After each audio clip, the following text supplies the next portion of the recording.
Welcome back to the Tackling Basketball Podcast, everybody. My name is Evan. I'm Jonathan. And I'm Michael.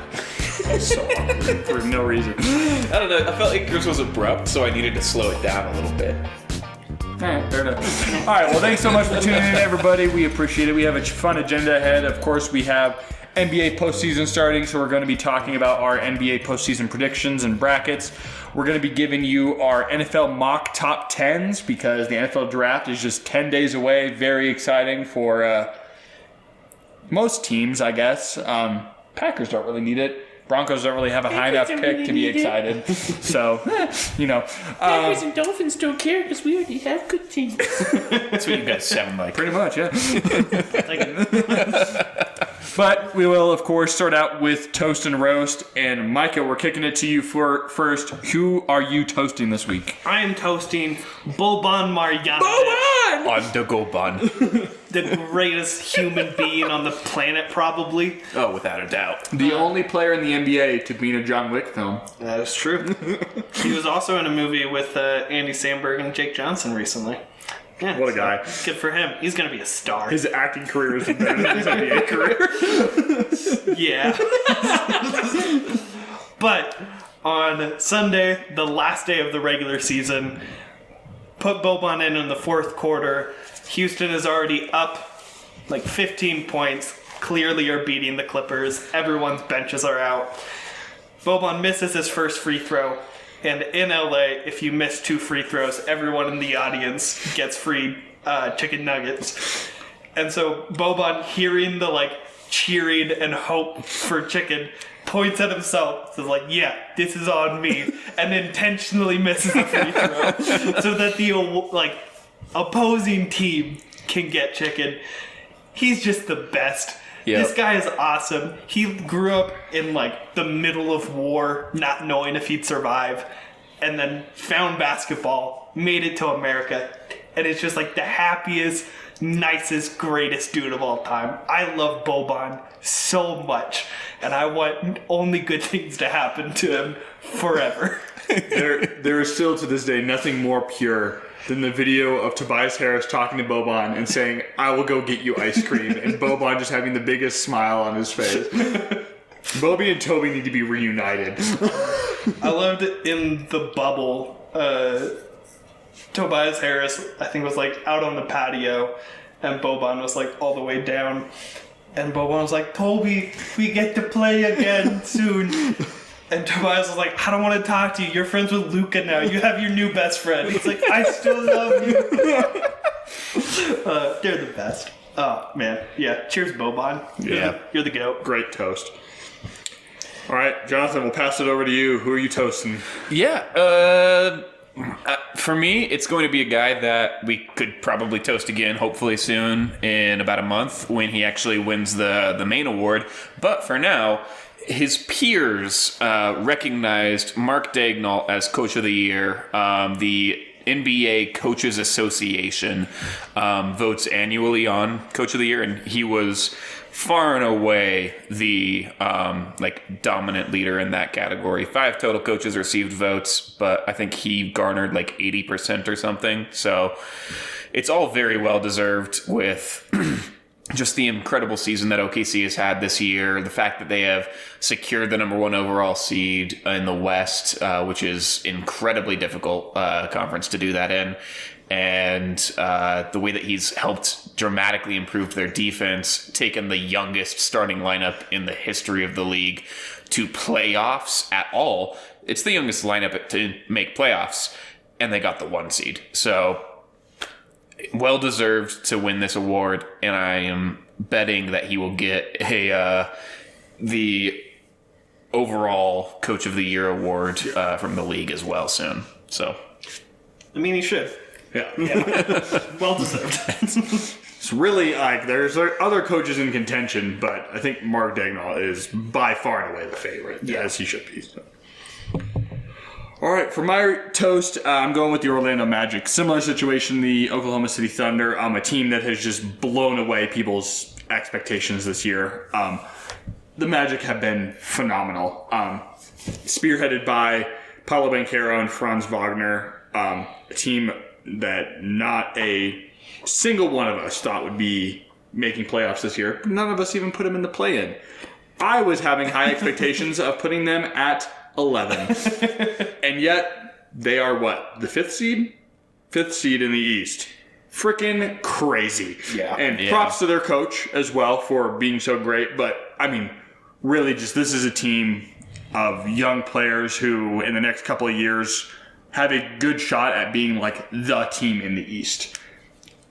They're phenomenal. So, props to the Orlando Magic. Heck of a season. And I think the great thing for them, too, is that when it comes to, because they've surpassed expectations, they could lose in the first round and no one will bat an eye. Like, because they're so young, they're inexperienced. Like, their playoff expectations are literally the floor. So if they make it to the second round or even like challenge in the first round of playoffs, it'll be seen as a win. So, which they absolutely could too. Oh, 100%. They're playing the Cavs, who I do think are the better team, but also flamed out last year against the Knicks and played really poorly. Like, this is honestly one of the more exciting first round series For sure. in my mind.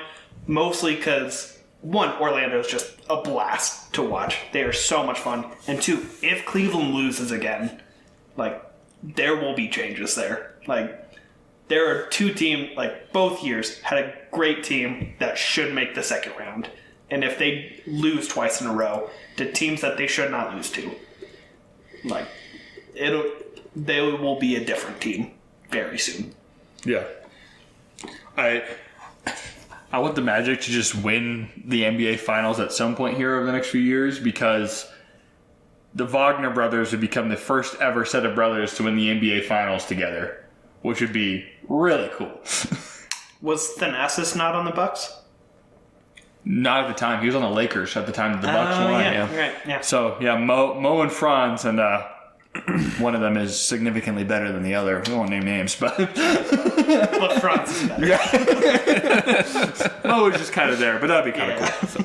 All right, Micah, over to you for, toast number 2. Yeah, it's a second toast. I'm in a good mood today. Toasting Scotty Scheffler, winning his second Masters in just 3 years. This dude's awesome. Crazy. He is far and away the best golfer in the world right now. Mm-hmm. What he's doing is absolutely absurd. And he has the same, like, he reminds me of Jokic, just American and plays golf, of someone who is the best at their sport right now and clearly doesn't care about like other people. Like, it is not his biggest thing. He has made it clear that it is not more important to him than his family and his religion. And during the tournament, when he was leading the whole time, his wife is very pregnant, it's due soon. And people are asking him, like, if your wife goes into labor, like, are you going to leave? And he's like, yeah, I have people who, like, will have contact with her. As soon as she goes into labor, I will leave. Yeah. Even while he had the lead. Yeah. And that is, it's just, he's just a good dude. Yeah. He just seems so kind and nice. And is just so good. Is unbelievably good at golf. I loved seeing him when he did like the classic Masters like victory walk, where you walk the holes and everything to say hi to the entire crowd. The fact that he like wouldn't go until his caddy was with him, and he like intentionally called his caddy up, like just a great guy. I'm just recognizing like, hey, like my caddy contributed to this too. Like he gives me advice. He was with me the entire time, and I'm gonna make sure that he shares in this victory with me. Like that's awesome. So. Yeah. Shout out to his wife, too, for making sure that he could finish the Masters. I mean, I know, like, it would have been a great moment for, like, for him to walk off the course so that he could be there for the birth of his kid. But also, thank God he didn't have to. What did he lead? 4 strokes in the end? It was dominant. And crazy. I think one of my favorite moments was someone... He said he would leave, and someone was like, will your wife call you? And he just said, she better. It's like, she should know that my kid is more important to me than golf. Yeah. This is awesome. Yeah. All right, Jonathan, take it away for your actual roast. Yeah. It's got to be the New York Jets, who recently dropped... Jets. They recently dropped their hype video for their new logo and uniforms, and most of the world was watching that hype video wondering what's new. I'll tell you what's new. They extended the J further to the right and added a little bit of a swoopy to kind make of it a look kind of like an airplane. Kind of a plane, kind of not. Like kind of an airplane. I think it's a good touch. I like that part. It's a good touch. I'm just confused at why you would like spend millions of dollars to add a good touch to your logo. But also, here's the thing that's different about the uniforms. There's one extra stripe on the sleeves. Yeah, that's it. I think that's it. And the new logo. And the new logo. They added the logo. Two Yeah, things. Can't forget that. So, huge hype for them. Same colors, same everything, just a slightly different logo and one extra stripe on the sleeve. So, good on you. Yeah, I don't really understand it. The entire improving your branding is always good. I think this is a good touch for the Jets. Yeah. They've had the same logo for quite a while now, so I understand upgrading it. The jerseys are just kind of like a reasonable change, fine. But the hype video was completely unjustified. There was no need for it, especially when one of the main people you featured in your hype video for the new unis was Aaron Rodgers, who wasn't there for filming, so you AI generated his ass in the new jersey into the video. It's just so stupid. It's amazing. So That almost makes me want to make it a toast, but nah, it's the Jets. Yeah, you gotta roast them. yeah, they weren't doing it ironically, so Yeah.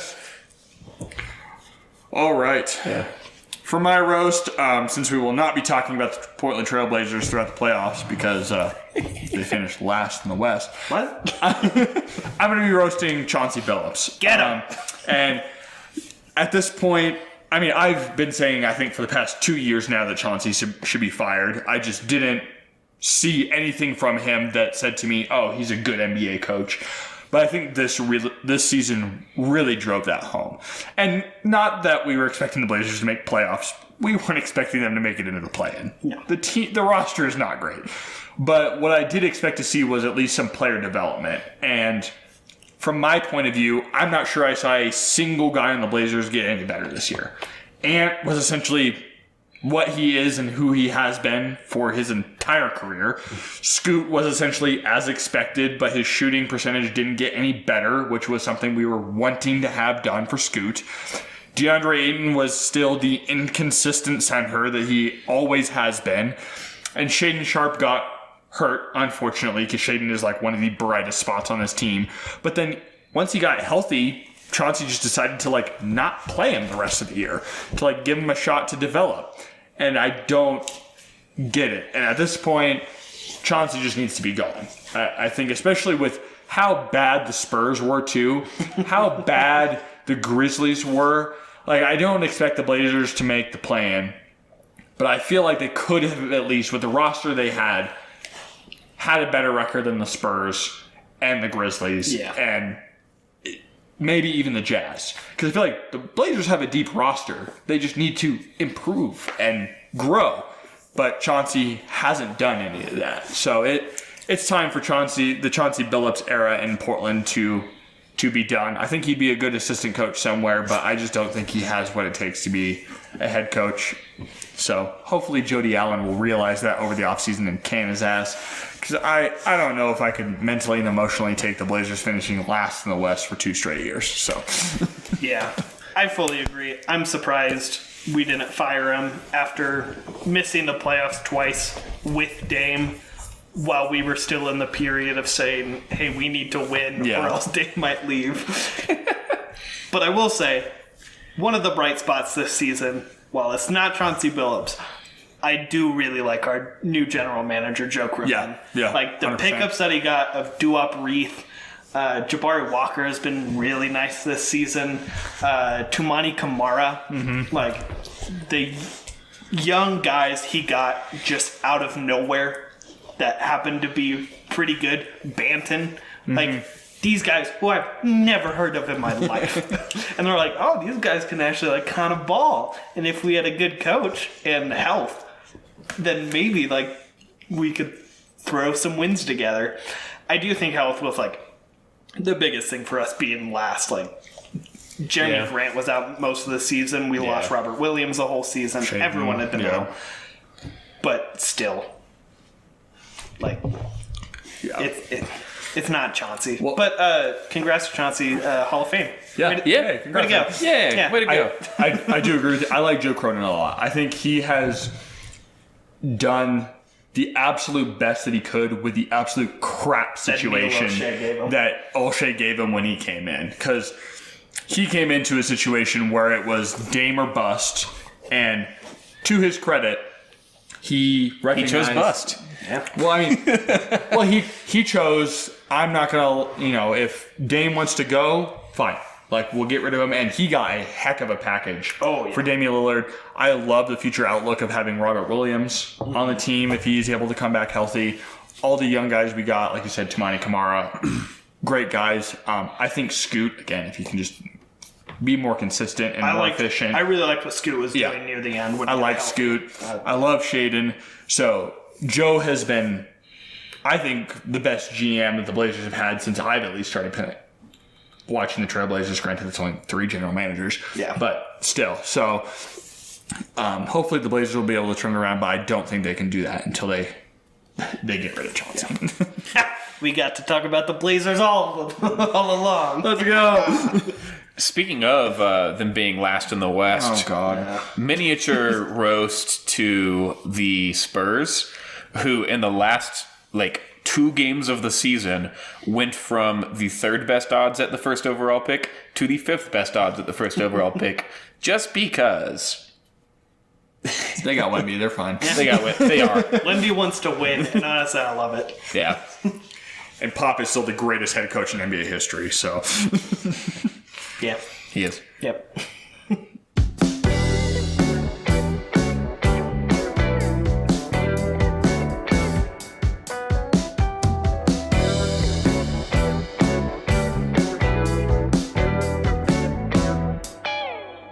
All right, shifting over now, we're going to do a quick recap on our NBA preseason predictions. We said at the beginning of Season 2, essentially, this year, that we were predicting the NBA standings. We were going to give score. We would get 1 point if they landed in kind of the correct categories being automatic playoffs, play-in, or out of the postseason.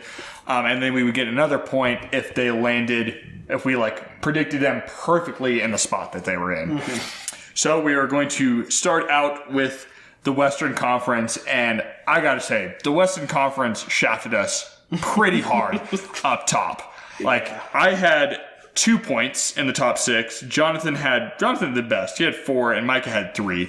We struggled. I did not get a single exact seed right. Yeah. It was tough. Meanwhile, I absolutely feasted on the crap teams of the league. Yeah. Getting the Jazz and the Spurs right, and then having the Blazers and the Rockets in the right category. The bottom, I said this before we started the pod. We did a great job of predicting the crap teams of the league. We just don't know who is going to be good.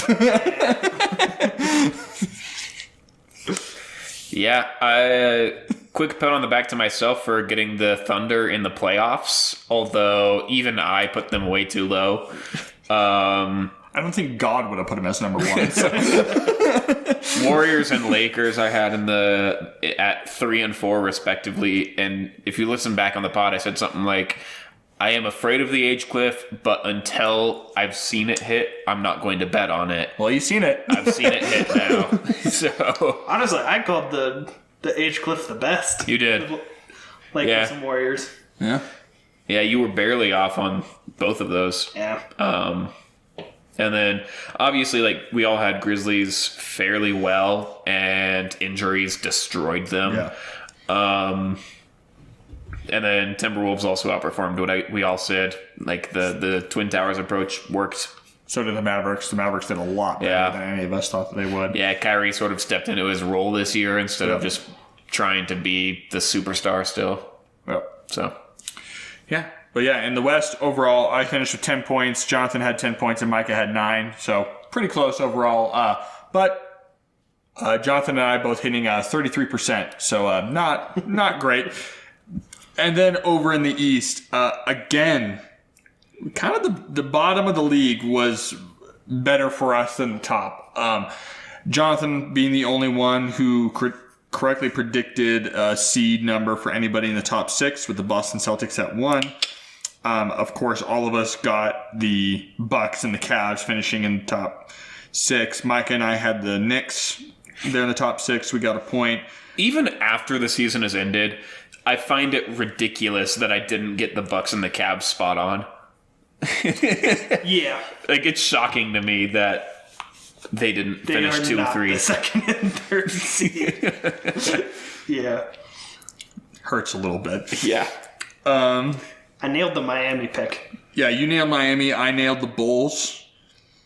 And then down at the bottom, I was the only person I got the Wizards and the Pistons correct, which in hindsight, I feel like might be the most obvious thing of this entire of the East. Yeah. But hindsight is 2020, so I had too much faith in Cade, I guess. only by 1 seed, so you were all right. But yeah, I finished with 12. Jonathan and Micah tied at 11. So overall, I win by 1 point, which isn't saying a whole lot. But That's still a dub. so if there's anything on this podcast that proves to you that sports are A, crazy and unpredictable, and B, We suck. we lack intelligence, it's this right here. But this was fun. This is fun to take a look back at and just see how much has changed. Like we said with the Grizzlies, the fact that injuries just demolished a team like that. The 76ers, who all of us had finishing top 6, of course, with Joel Embiid wound up only being in the play-in. Amazingly, all of us picked the Raptors to, in some way, be in the postseason contention. Yeah. Who finished 13th in the league. Yeah, or that was 12th bad. in the league. So They did embrace the tank halfway through the They did, season. they did. but Yeah, these were all preseason predictions, so we didn't know trades that would happen. Yep. But Obviously, the structure needs to be different, but we should do a similar thing for the NFL. very down. Like, Hell, I'm down to do Right one for the MLB next episode. I know I'm going to be terrible at it, but it's kind of a fun format, I think. Rockies is last, and you're guaranteed 2 points. Yeah. Hey, they almost are at 333 right now. Almost. And their ace just got hurt because in the ninth inning because he was Rockies. hitting. Yep. Don't.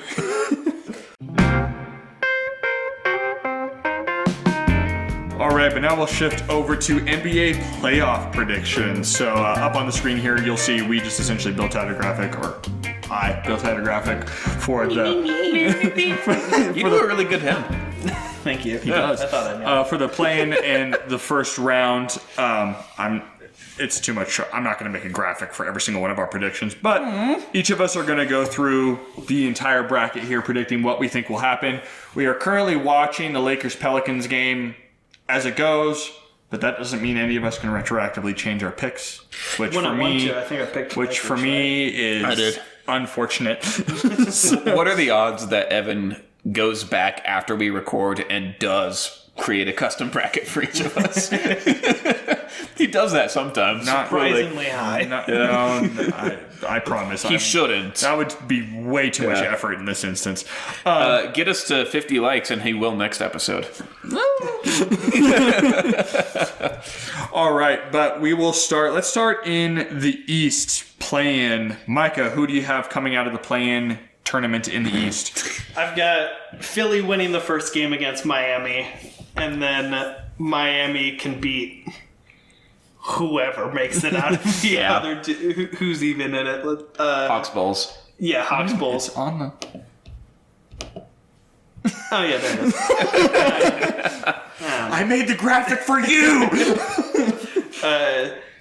if the Hawks or Bulls advance, one, that would just be bad for the playoffs. Like, I would be so disappointed if I didn't get to see Philly Heat play a series. If either of them advance, it might be the end of the play-in tournament. No. It might change it. It might be the resurrection of the original rule for the play-in, which was you need to be within 4 games to trigger the play-in. Mm-hmm. But I do think Philly will win the first game facing the Heat. Like the second round. Facing the Knicks. Gotcha. In the playoffs, and then Heat going up against the Celtics. Yep. Which, I guess we're just doing. We'll start with playing, and then we'll move from there. Yeah, Jonathan, who you got in the East? Same exact thing. If you want me to pick a winner of the 9-10 match, I probably lean towards the Hawks, but it doesn't matter to me because whoever wins that game is losing the next one. Yep. So, I have the same thing. I have the 76ers and the Heat. It's pretty obvious, though, if the Heat do go down, every single team in the East will give a big sigh of relief because the Heat are scary in the playoffs because playoff Jimmy is nuts. Miami's not going down. No. Like, we are officially in the postseason. Jimmy's here. Emo Jimmy is here to wreck stuff. I was tempted to put Jimmy beating the Sixers in the play-in. I almost did too, yeah. In the end, I just think that Embiid might be theoretically the healthiest he's ever been for playoffs. Yeah. But Jimmy's a Boston killer. Knowing Jimmy, he wants to intentionally lose just so he can go and crush Boston. I mean, again, for all the analysts who are saying that the Lakers should intentionally lose, this is not a good strategy in the play-in tournament. It's so stupid. But like, Jimmy has a bunch of beef against Philly too. Yeah, he does. Like, honestly, one of my favorite moments. Beef with everybody. He's Jimmy Butler. Recent NBA, one of my favorite moments is after the Heat beat Philly in the playoffs, and as he's walking into the tunnels, he's like, "You picked Tobias Harris over me?" Which, granted.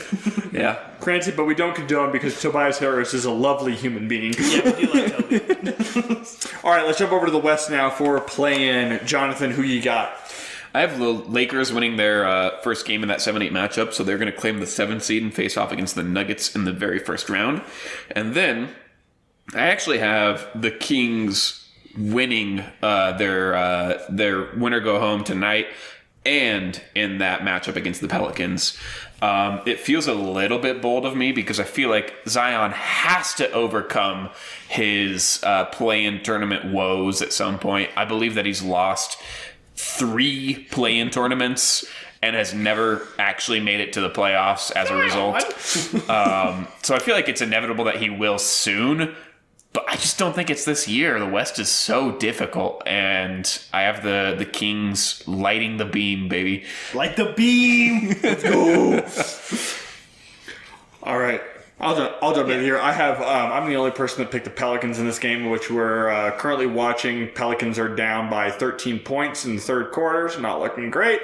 But and Austin Reeves has the ball, so you're about to be down 16. Ah, crap. Also, when this episode comes out next Sunday, remember, if we get 50 likes, I will edit it the night of. I picked the Pelicans there, and then I had the same as Jonathan. I picked the Kings to win the matchup to be the 8th seed. Even with Malik Monk out, I really like the Kings. I love Sabonis. He's such a great player. De'Aaron Fox, I feel like, has really just continued to grow. So I think they will be a tough out for anybody facing them. And I think, honestly, they could take down the Pelicans or the Lakers on any given night. Yeah. I think the Kings are a very good basketball team. And again, light the beam, baby. So, light the beam. Currently, my Pelicans pick ain't looking too hot, but we'll see. We got time. Yeah. There's still an entire another quarter plus 3 minutes split. Yeah. I did have Lakers winning this first game against the Pelicans. I do think Pelicans are still going to make it as the 8th seed. I think the Kings will beat the Warriors tonight. But mostly I really just want to see Zion in a full playoff series. Like, I want to see what he can do, and he's finally actually healthy at this time. But again, like, all of these games, like these 4 teams in the West play in, I could see any one of them advancing to the playoffs. All of them are so talented, have so much star power. For sure. I just think I think the Pelicans are probably the deepest, having Zion, B.I., and CJ, and Herb Jones. Yeah. And Valanciunas. I love them. They're great. Like, Kings, I think, are also incredible, having both Sabonis and Fox. And I mean, Steph Curry can just light up any team any night he wants, so they could make it too. But I think it'll be 7-8, just moving forward as they are. Yeah, I think that it's not a bad matchup. Not a bad prediction. I find it interesting that all 3 of us picked the Kings to win in their winner go home tonight. I do think that, like, just based on what I've seen this season, that age cliff has hit the Warriors, and the Kings are still young enough, complete enough that they're going to find a way. So it'll be interesting. Plus, I'm just expecting, like, maybe 6 minutes into the Warriors game, Draymond's going to get ejected. I hope so. I need him to retire. Like, either, like, finish your therapy or retire, because he's been such a problem this year. Yeah. But die a hero or live long enough to see yourself become the villain, right? Exactly. With that said, though, it's time to move on to the first round in the East. So, Evan, what are your thoughts? First round in the East. I feel like most of them are pretty obvious. I'm taking the Celtics to, of course, beat whoever the heck the 8 seed is. We're all predicting the Heat. I have the 76ers beating the Knicks. I think if Julius Randle wasn't hurt, I would take the Knicks. But unfortunately for them, Randle is out. So going to take the Sixers there. Taking the Pacers over the Bucks. The Bucks have just been slumping, and the Pacers look really good. And then taking the Cavs over the Magic. Part of me is kind of hoping the Magic win just because that would be fun. It would. But I think the Cavs are the better team. They're definitely more experienced when it comes to the postseason. So I'm taking the Cavs there. I have the same exact process. I don't know how much I believe that Indiana will beat Milwaukee. Originally, I had Milwaukee winning this when I first made this, and then today reports came out that Giannis will not be healthy Same. for the first couple games at least. And also, like, Indiana has had Milwaukee's number this season. Yeah. Beating them in the in-season tournament. They won that game that Giannis had a temper tantrum about the ball. I'm really excited for that matchup just for how much these teams this season kind of had a lot of beef and animosity with each other. Part of me thinks Milwaukee is still good enough that even without Giannis can beat Indiana, and I hope they do because of Dame, but I think it would be really fun for Indiana to win, so I'm picking it. I feel like I could definitely see it going to 5 games. You mean 7? Is it 7 now in the first round? Yeah. It has been for a long time. Sorry. I could see 2003 or something. I could see it. No, not that. It was later. Yeah. Okay.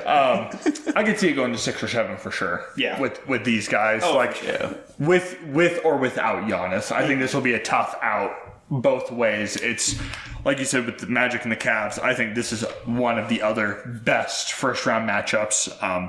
Because I feel like the West is more of a landslide when it comes to both of these. But I mean, even Miami, Miami Celtics will be interesting. I wouldn't pick them, but they could take some games. Yeah. I mean, Celtics probably have a right to be a little bit afraid. Yeah. I don't think that should have won last year. It's not a legitimate threat, but I think that it is a legitimate threat. Yeah. What do you have, Jonathan? I really thought that I was being a little bit clever here and a little bit unique, picking 2 upsets in the first round, and we're all the same. We agreed. Yeah, that's it. I mean, I feel like which likely means that we're all fucking wrong. Technically, by seed, Philly is an upset, but when you look at the teams, it's you have a healthy Embiid and a non-healthy Randle. Yeah, again, if Julius Randle was in, it would be a much tighter series, and I honestly think I might take the Knicks. just because the Knicks have been on an absolute tear with Julius Randle and looking so good. But yeah, he's too much of a core piece for them to have or to not have in. So I still think I would take the Sixers, honestly. It would be a lot closer, but I think Embiid is like fucking fantastic and has been really improving his game and his pace of play as well over the last few years. So I think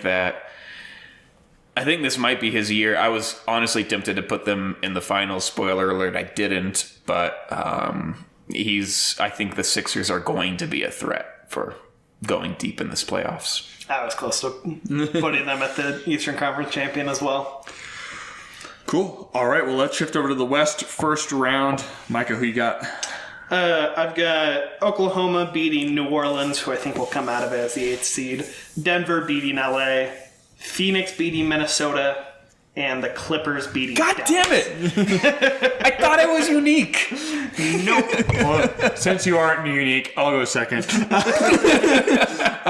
I have the Thunder beating the Kings in this scenario, obviously. I have the Nuggets beating the 7 seed, who I had as the Pelicans, obviously. Suns beating the Timberwolves because the Suns are just more experienced than the T-Wolves are, even though I think the T-Wolves are technically a better team. And then I have the Mavericks beating the Clippers in this one. I think. Let's talk about that series. Yeah. I mean, Luka has shown the fact that the Mavericks made it to the Western Conference Finals against the Suns just a couple of years ago. Luka has shown he does not shy away when it comes to the postseason. And I would expect nothing less from him this year. Kyrie Irving has proven time and time again he is great in the playoffs. I would not be surprised if we come in here and the Mavericks are able to just dominate here. Not necessarily like wiping out the Clippers in 4 or 5 games or whatever, but they're not going to be an easy out for the Clippers. I think this is my favorite first round matchup of the entire postseason. This is going to be great. Yeah. It's my second favorite. I think the other, Nuggets versus shit team? Suns Timberwolves. Yeah. We were unanimous on the outcome of that, but I think it's a lot closer than unanimous. For sure. I But I also, with Mavericks Clippers, Kawhi and PG do just have historical tendency to shy away in the postseason. And so I'm not saying that's going to happen here, but if there's one team that I see their superstars falling flat more than the other, it would be the Clippers. I would say Paul George has shied away. I think Kawhi is only faded due to injuries. He's won 2 championships. That could be that's fair.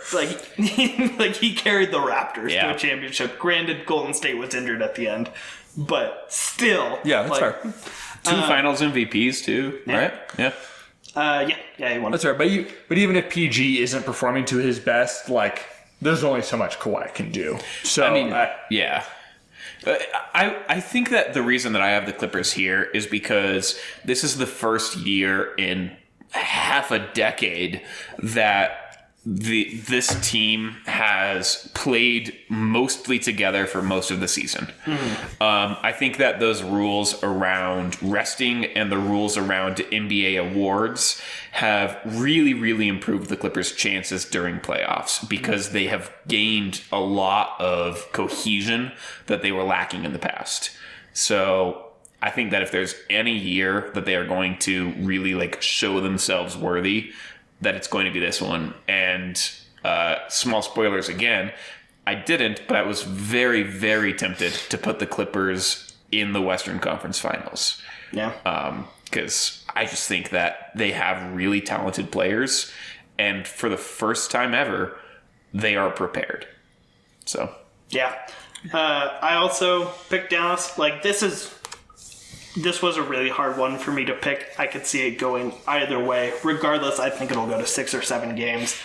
My biggest thing was Kawhi is one of the best defenders, mid-sized defenders in the league. And Paul George is not a scrub at all. He's also really good. Great defensive player. And when...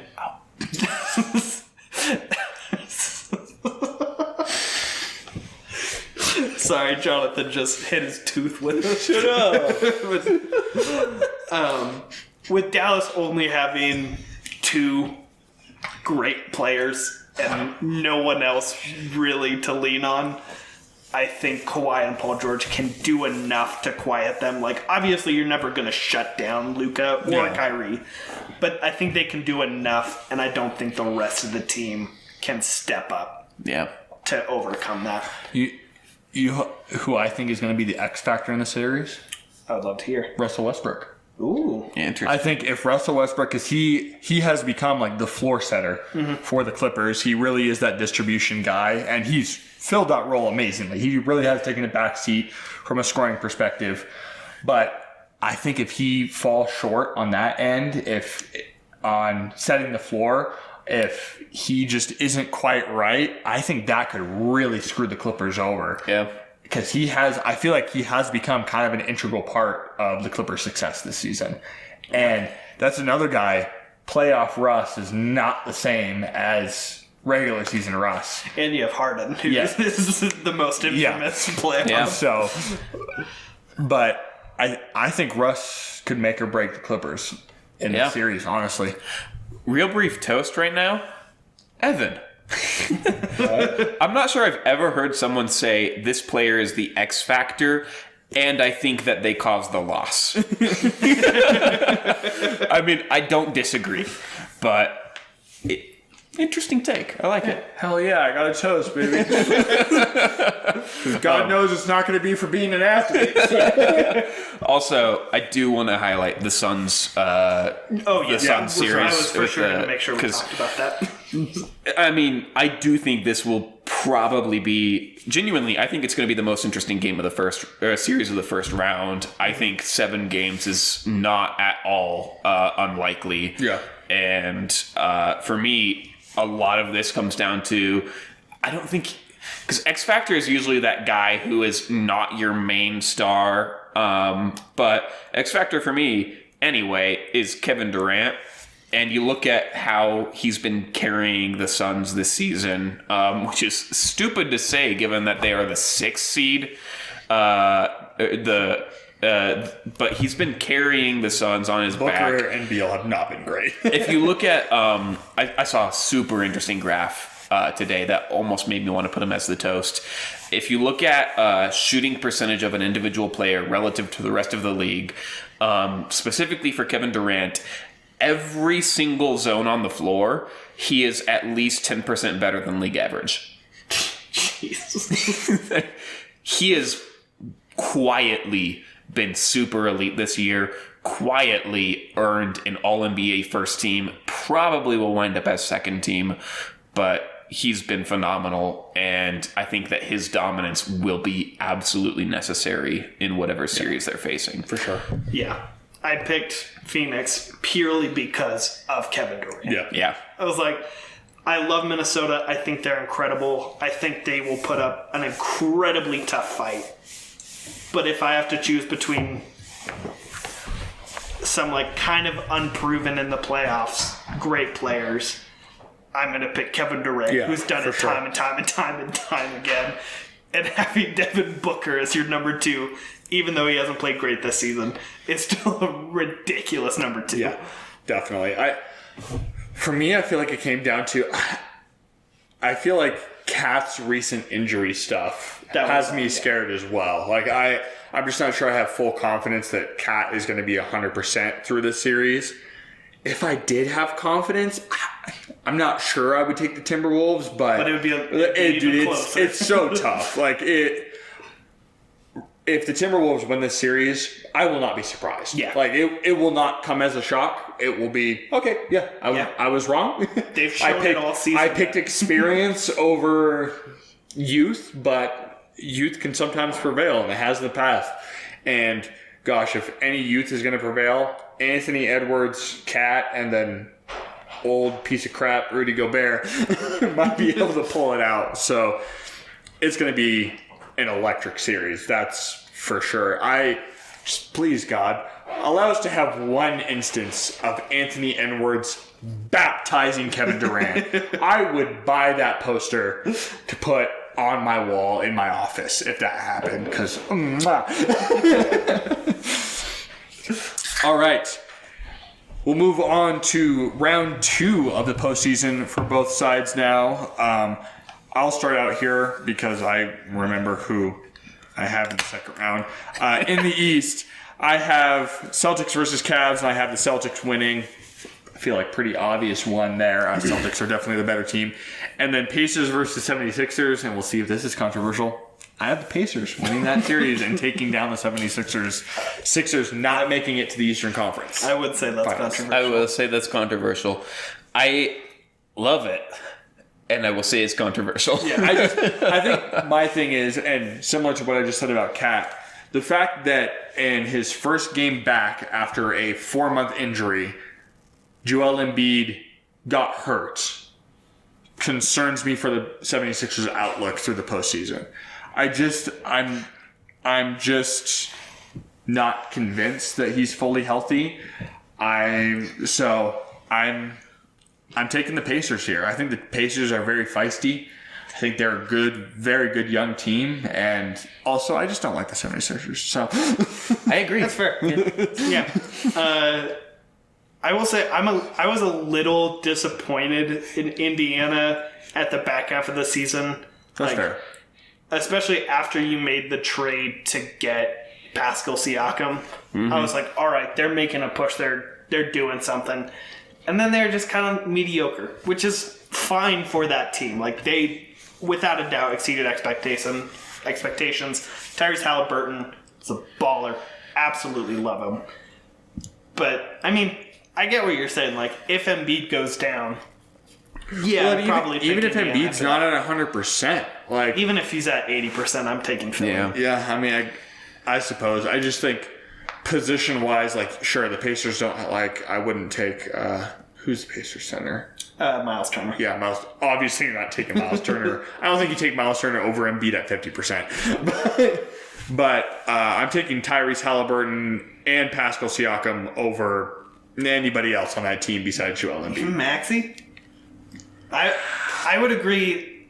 I would say Halliburton over Maxey. For sure, Mac. Yeah. I would say Maxey over Pascal. I agree. Well, I'm saying position to position. Okay, yeah. Siakam is beating Tobias Harris or anybody at power forward, and so like it's definitely star versus star. It's definitely like close with 76ers taking, I think, that mantle. I also just think I feel like I like the Pacers bench more than I like the Sixers bench to a certain degree. I don't know. It'll be a great series regardless. It's going to be a heck of a fight, but I'm taking the Pacers, and that's probably just me dreaming that the Pacers down the Sixers. But yeah, I mean, I think that you're right. I think I agree that the Pacers have the better bench, but I think that bench matters a lot less in playoffs, which is why, for example, everyone should fear the Suns right now. yeah, Because they don't have a bench, but they have 4 of the best players in the league starting. But same thing for the 76ers. They have Nurkic, one of the best players in the world. Hell yeah, Yusuf. no. Grayson Allen? Yeah. No. you idiot! You gave up the best player in the world for Mason Plumlee.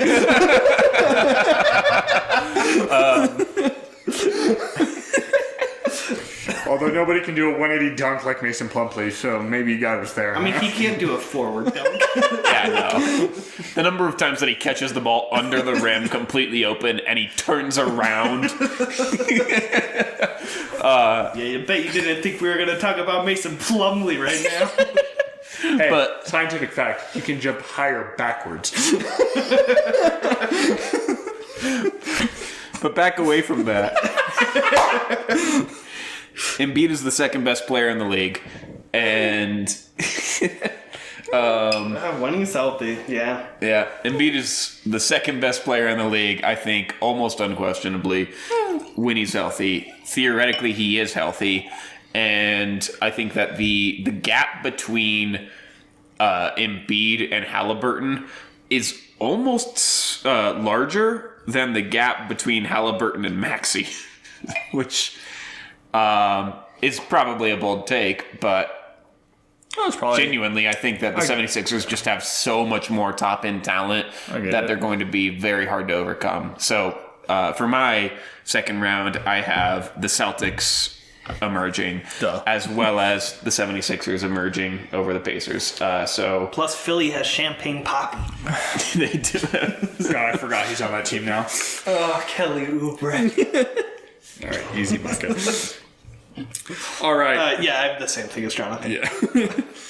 All right, let's move over to the West to keep it moving. Micah, who do you have coming out of the West and into the Western Conference Finals? Out of the West, I have Clippers beating OKC. Ooh. I think it's their year.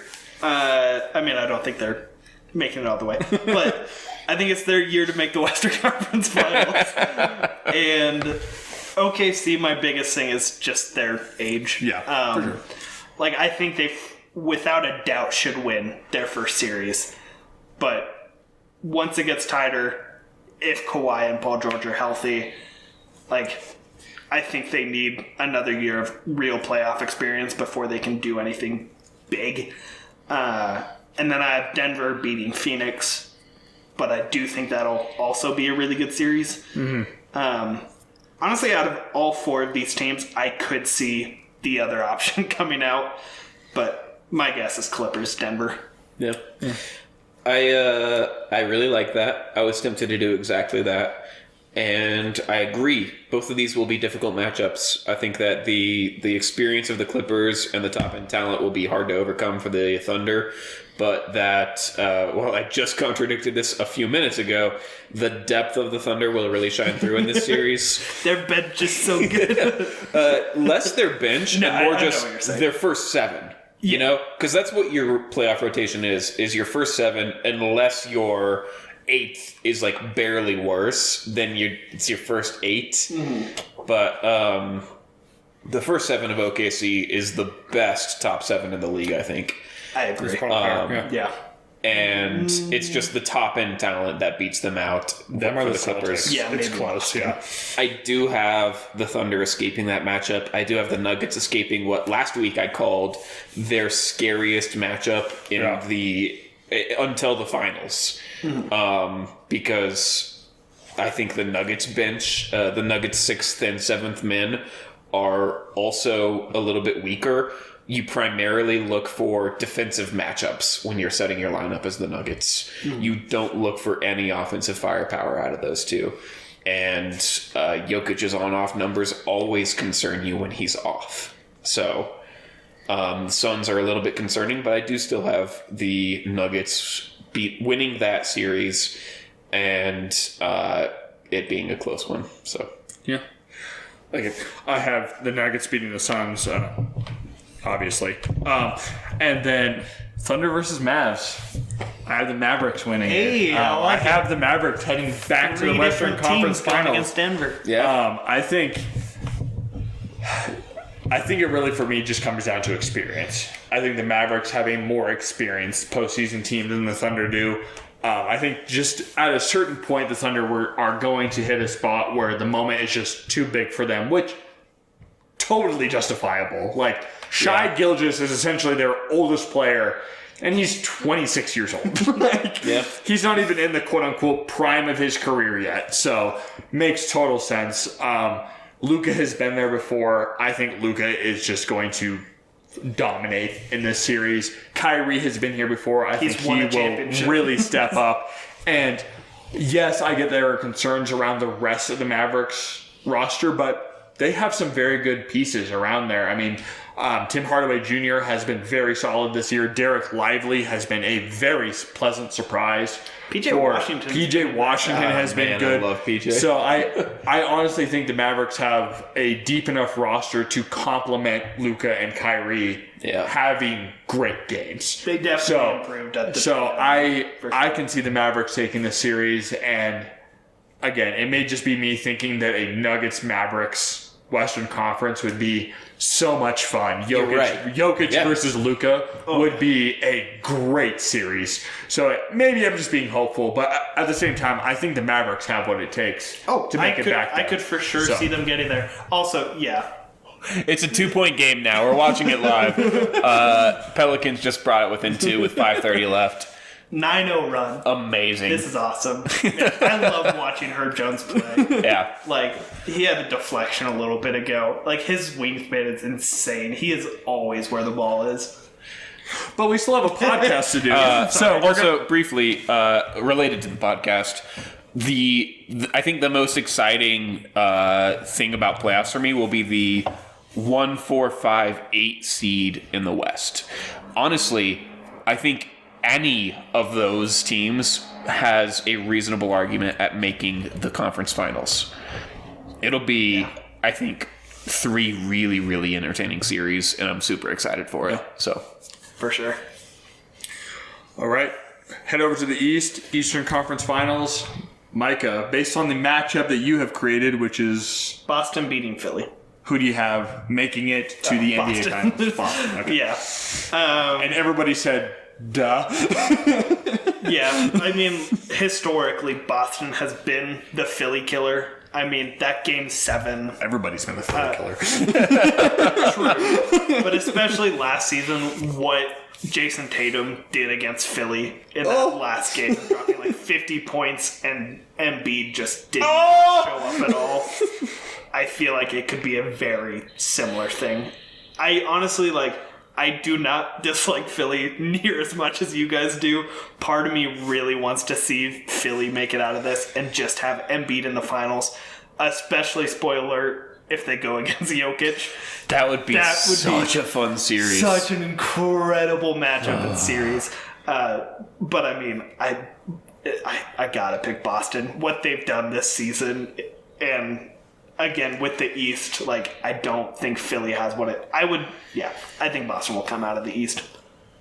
Yeah, I'm picking Boston too. I mean, they're the best team in the NBA right now by at least record-wise, by a significant margin. Oh, yeah. And they've definitely been... What are they, Indiana? Yeah. What are they, 12 up on the 2 seed right now? Yeah. But yeah, and then I have them going up against Indiana, and yeah, I think the Celtics can handle Indiana. But, I mean, even if they were facing the 76ers, Celtics should be able to handle them. They've been so consistent, so good this year. I think, and at the beginning of the season, some of us questioned this, adding Porzingis was a genius move. My biggest question about that at the time was mostly with losing Marcus Smart and adding Kristaps. I agree. Yeah. I was confused. Still is my biggest question, honestly. Yeah.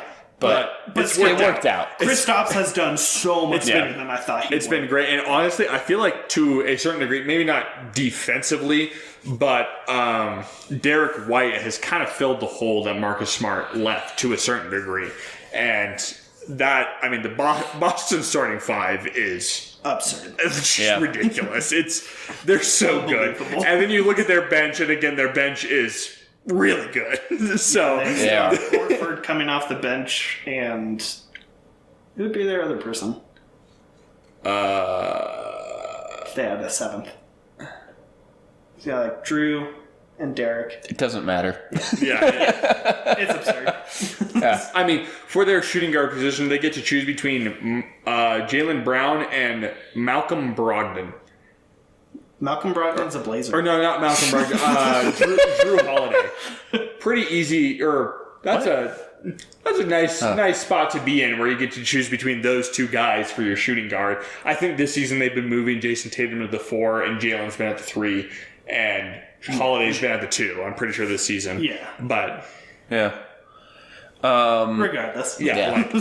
Stacked roster. So yeah, Celtics in the finals. Celtics are at the point now where if they don't make the NBA finals, it's a problem. Like, they need to hit the panic button if they don't make it to the NBA finals this year. I don't know if it's panic button time, but it is huge questions raised, probably targeted at coaching first, if that happens. Yeah. I already spoiled my pick for this, and I fucking lied! I have the Sixers going to the finals. Largely, I think that is on the back of Joel Embiid, and I do think this will be a very, very, very difficult series for them to win. But genuinely, I know how much I endorse Jokic on this podcast and off of this podcast, but Embiid is an incredible basketball player, and he is enough that if he is healthy, if he continues to show the progression that he has shown in the last few postseasons, I know he's been disappointing. I know he hasn't made a conference final to date, but I think that he has the talent and he has the experience to not only make the conference finals this year, but to make the finals this year. So, it is a very controversial pick to pick anybody other than the Celtics to make the finals in the East, but that's what I'm going with for now. In my mind, if any team is, it's Philly. So Yeah. I don't hate it. All right, to the West, I have Mavs Nuggets. Micah has Nuggets Clippers. Nuggets Clippers, and Jonathan has Thunder Nuggets. I think I'm guessing we're all picking the Nuggets. Jonathan definitely is. Micah, 93-93, baby. Let's go. We're tied with 4 minutes left. Oh, baby. Is Zion going to snap the streak today? 38 points. Holy Yeah, he's been hell. insane. Micah, you taking the Nuggets? I'm taking the Nuggets. I'm taking the Nuggets. I'm not sure we need to talk much about it. The Nuggets are the best team in the West. Yeah. I think, even though they're the second seed, they definitely have the most experience. They're the defending champions of the NBA. Jokic is arguably the best player in the NBA currently. Not sure there's much else to say there. So, Yeah, like I said, my scariest matchup for them is the Suns. They get past that, I don't fear the conference finals. yep. Yeah, All right.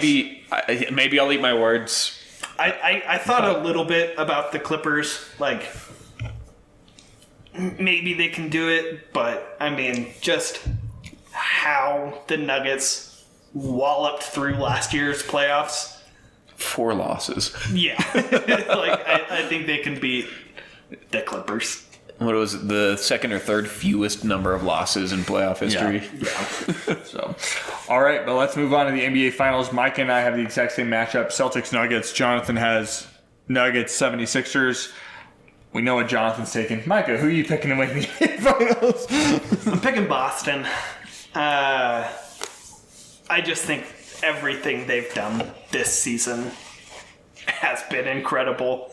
Like, I feel like they were a weird case where every loss they had, people like put a magnifying glass over it and made so many like, oh my gosh, they lost against someone. It's like, yeah, but they lost against the least amount of people than anyone by a long shot.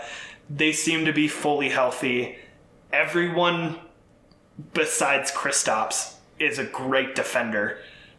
And obviously, like, even if you had a great defender at center, there's nothing you can really do against Jokic. You have to really plan against the rest of it.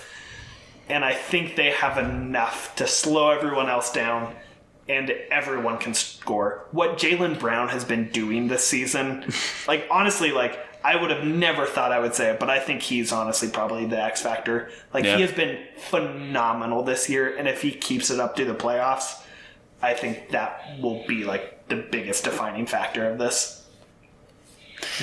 Yeah, I think, like I said earlier, you look at top 7 for playoff rotation, but once you get to the NBA Finals, honestly, that might shrink further. It's top 6, maybe 6.5 players are the biggest impact. And when it gets down to it, I still think the Nuggets proved themselves so much last year. They are definitely still the team to beat, and I think that they proved that this year. I would pick them over the Sixers or the Celtics here, and it just so happens that I see them beating the Sixers in my personal bracket. But I mean, you cannot stop Jokic. In fact, the closest player who has this regular season was ironically Wemby. And you look at, like, the Nuggets have swept the Celtics in their season series. They, I think, were even with the Sixers. And you look at these matchups and regular season, team to beat, Nuggets do not view those games as importantly as other teams necessarily do, right or wrong. But they still show dominance. They still come out on top. And I think that when it is the peak importance, that they'll do it again this year. So this is where similar to Micah, I'm taking the Celtics for all the reasons that he mentioned. I just think the Celtics have very much looked the most complete team of the NBA this year.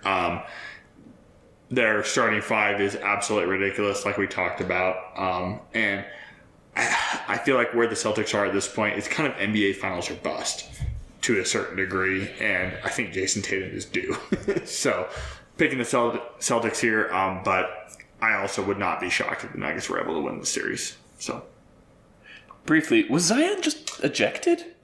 He was walking to the bench. I'm trying to figure out why. Because I'm not seeing that in the play-by-play. I thought I saw him walk into the tunnel, but I mean, it didn't look like he was limping or anything. no. And the last thing that mentions his name in the play-by-play is that he made a 2-point driving floating jump shot. Weird. Hopefully he's not hurt. Yeah. All right, well, We'll keep you posted. yeah. We need to keep We'll keep you posted on next Saturday. Give us 50 likes.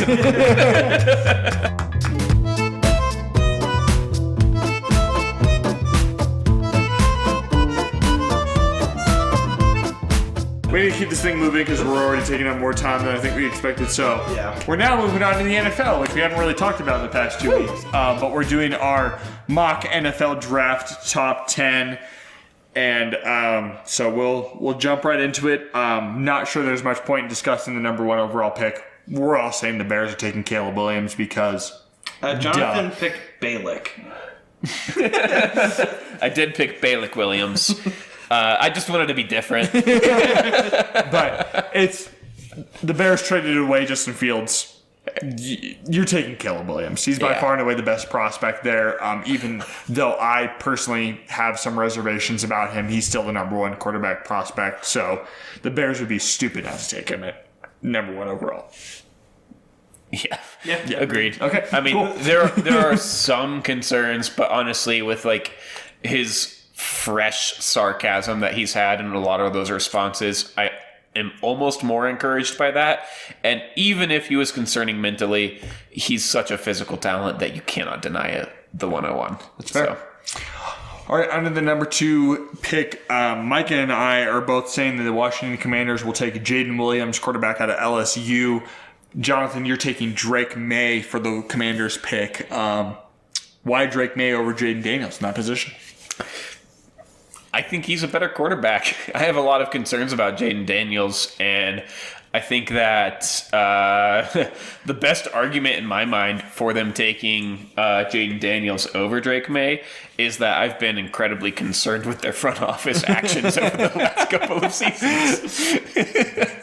Like, the number of players that they've moved on from for scraps, tossing both of their star edge rushers in exchange for a combined 2nd and 3rd round pick, then tossing their star rookie quarterback in exchange for what was effectively a 3rd round pick. It just feels like they're making a lot of mistakes, and I think that that's the best argument that I have for Jaden Daniels, but I'm going to execute a little bit of faith in them and say Drake May, the more put together, in my mind, more intelligent quarterback, is going to go 2nd overall. So, gotcha. I approach this top 10 as what I think teams will do, and I leaned into that. Washington Commanders, not necessarily incompetence, because I feel like Jaden Daniels and Drake May are close. Jaden Daniels is definitely more of a risk, but he is 100% the better athlete overall, which, to be fair, for the quarterback position, athlete is not necessarily what you need to look at more. It's more about arm talent and decision-making and leadership skills. Athletes, how you wind up with Trey Lance in exchange for 3 first-round picks. For sure. But I don't think like the Commanders taking Jaden Daniels is a horrible pick. I think when you put it in the context of they got rid of Sam Howell to then take Jaden Daniels, it looks a whole lot worse. But I think Jaden Daniels is fair to go in the top 3, and I think the Commanders will be wooed by Jaden Daniels' athleticism. I think for a team with an atrocious O-line, I think looking at a guy who can extend plays as well as Jaden Daniels does and has that athleticism will be very appealing. Since you probably have to look at the Commanders as thinking that it'll probably take 2 to 3 years to make that O-line Right. better. So you want to go with a quarterback who you can depend on to not get killed behind a bad O-line. But to a certain extent, I do agree. I think Drake May is the number 2 quarterback on the board. I just think the Commanders will like Jaden Daniels for their situation a little bit better.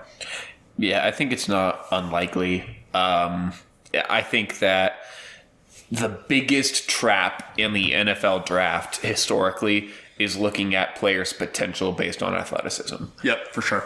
And Jaden Daniels fits that bill to a T. Yep. So, I mean, you look at the top 10 quarterbacks of all time, I'm not sure you would say, oh, he's a great athlete about any of them. Maybe Elway? I think Kind Elway of. fits it. I think if you put Favre top 10, he fits it for sure. I mean, it's not like he was running a whole... Like, he could escape the pocket, but he wasn't like some great runner or anything. No, but his athleticism within the pocket was top tier. So, Yeah, so...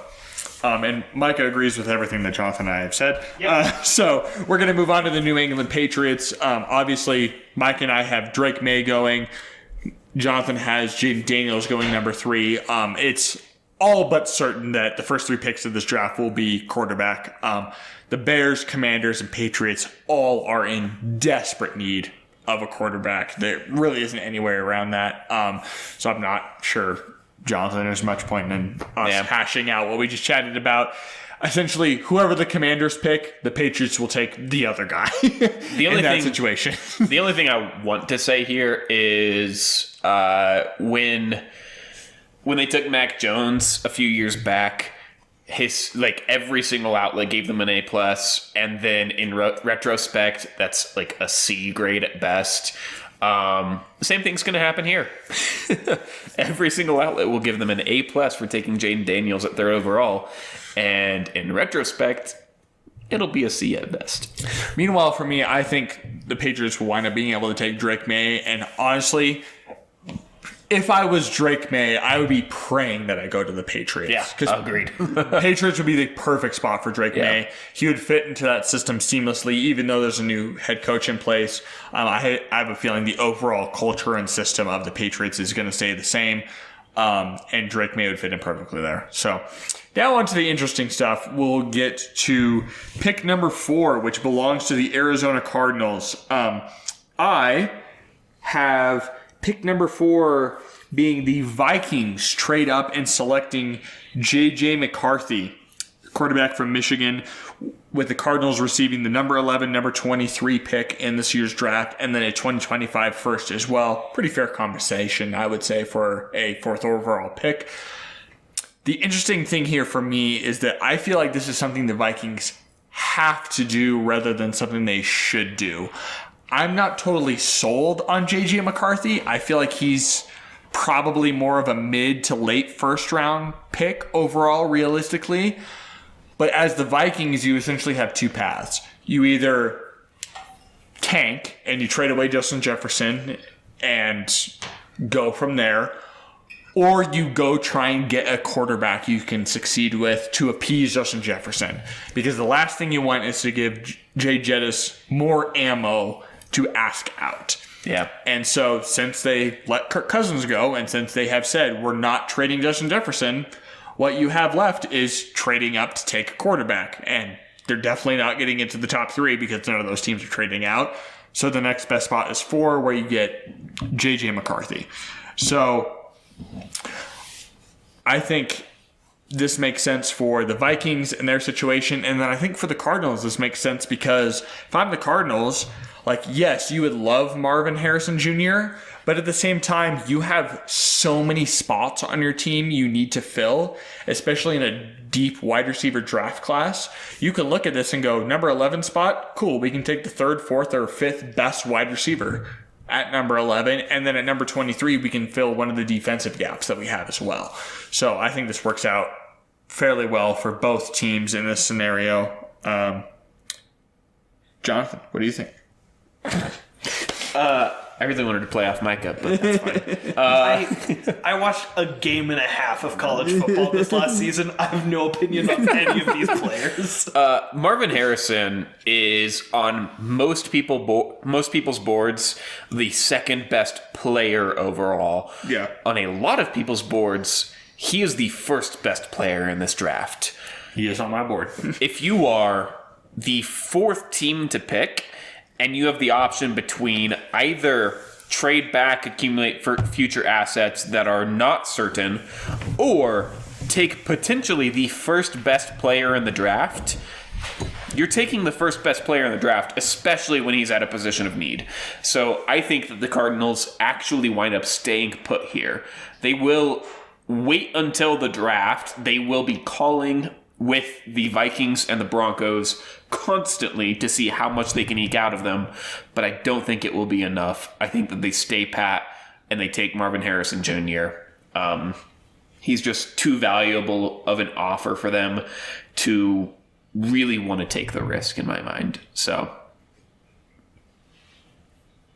Fair. Micah, I have nothing to say on this. Micah, say what you did.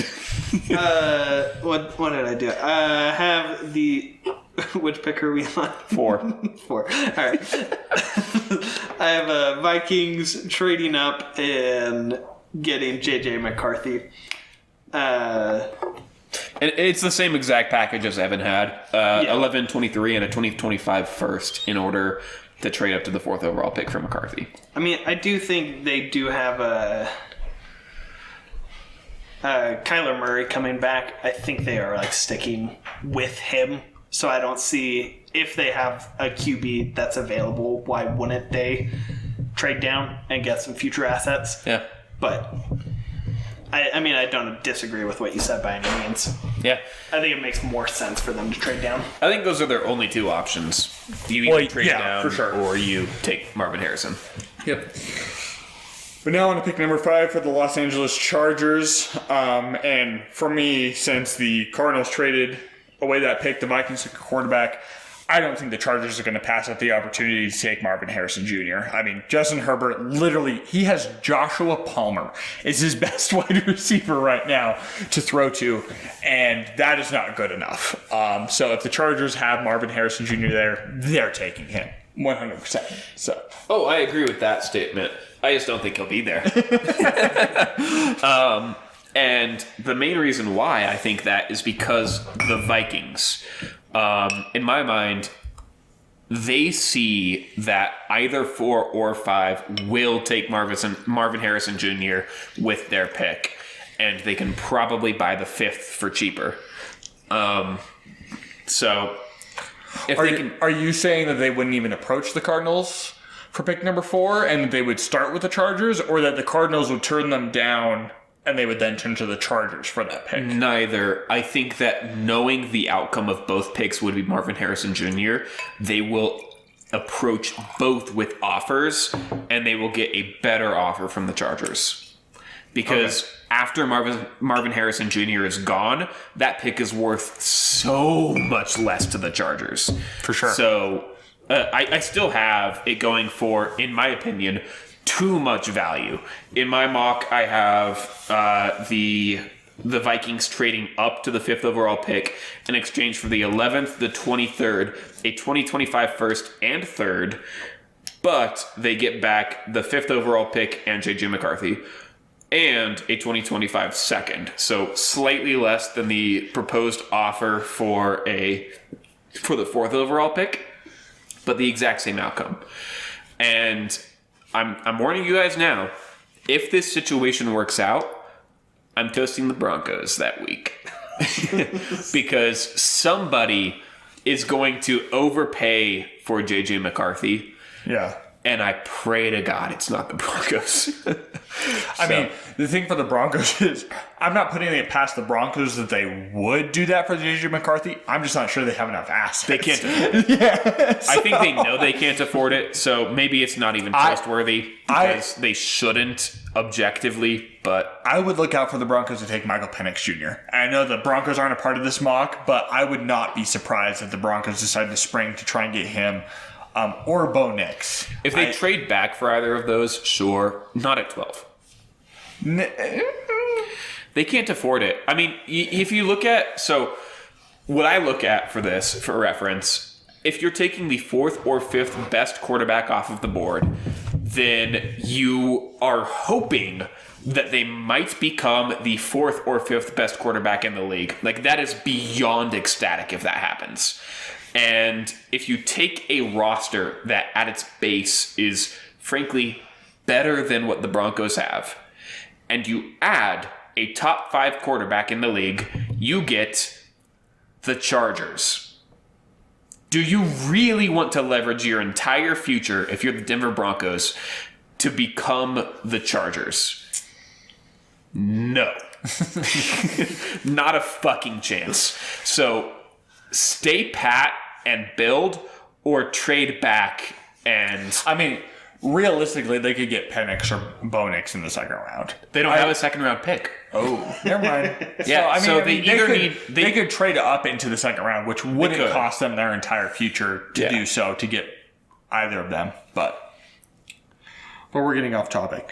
Micah, you have an absolute nutty trade happening at number 5 overall. Yeah, what do I have? You have you have the Cardinals at number 4 trading the pick to the Vikings. Yeah. And then the Cardinals trading back into the number 5 spot to take Marvin Harrison Jr. Yeah. Yeah. Talk about it. Pair someone up with Kyler Murray. Get a nice receiver. So did you put down what you have the Cardinals giving up to get back to number 5? Or no? I think so. Yeah. I had Cardinals giving up the 11th. Wait, what? No, that's 11th and the 35th to get the 5th. Okay. I thought you were going to have them giving up the exact same picks they got from the Vikings, and I was like, okay. Not quite. That was the Cardinals just patting the Vikings on the back saying, it's okay, buddy. You go. I mean, I don't know if the Chargers would do that, but I think that's something that the Cardinals would want to do. Oh, 100%. But also, what the hell are the Chargers doing? All they do, it seems like, is make mistakes, so why not another one? Yeah, I mean, now that Jim Harbaugh is in Los Angeles, I think that might be done to a certain extent. Like, Jim Harbaugh being in town makes me not view the Chargers as like a dumpster fire franchise anymore, because Jim Harbaugh knows what he's doing. Like, the only reason he quote-unquote flamed out in the NFL is because at the time he was with the 49ers. The 49ers were kind of a mess. But, yeah, if Marvin Harrison is there for the Chargers, again, I think Justin Herbert would be well in his right to demand a trade out of Los Angeles if the Chargers passed up on Marvin Harrison Jr. If I was a quarterback for the Chargers, I would lose my mind given the receivers he currently has. It would just make no sense. But again, to your point, the Cardinals, if they could pull this off, the Cardinals would be the geniuses of the NFL if they were able to make this happen. So, all right, let's move now to pick number 6. Both Micah and I have Rome Odunze, for wide receiver from Washington, going to the Giants. Right? You have him, right? Yeah. Did you change it? Yeah. Okay. So we have him going to the Giants. I think the thought there is the Giants need wide receivers.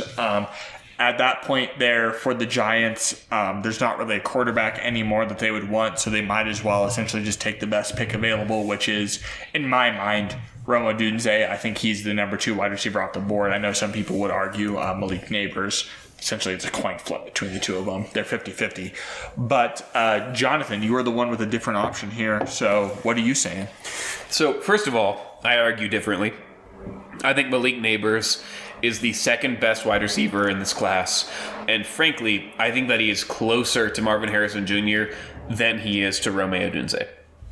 I think that in probably 80% of draft classes, Malik Neighbors is the best wide receiver in that class.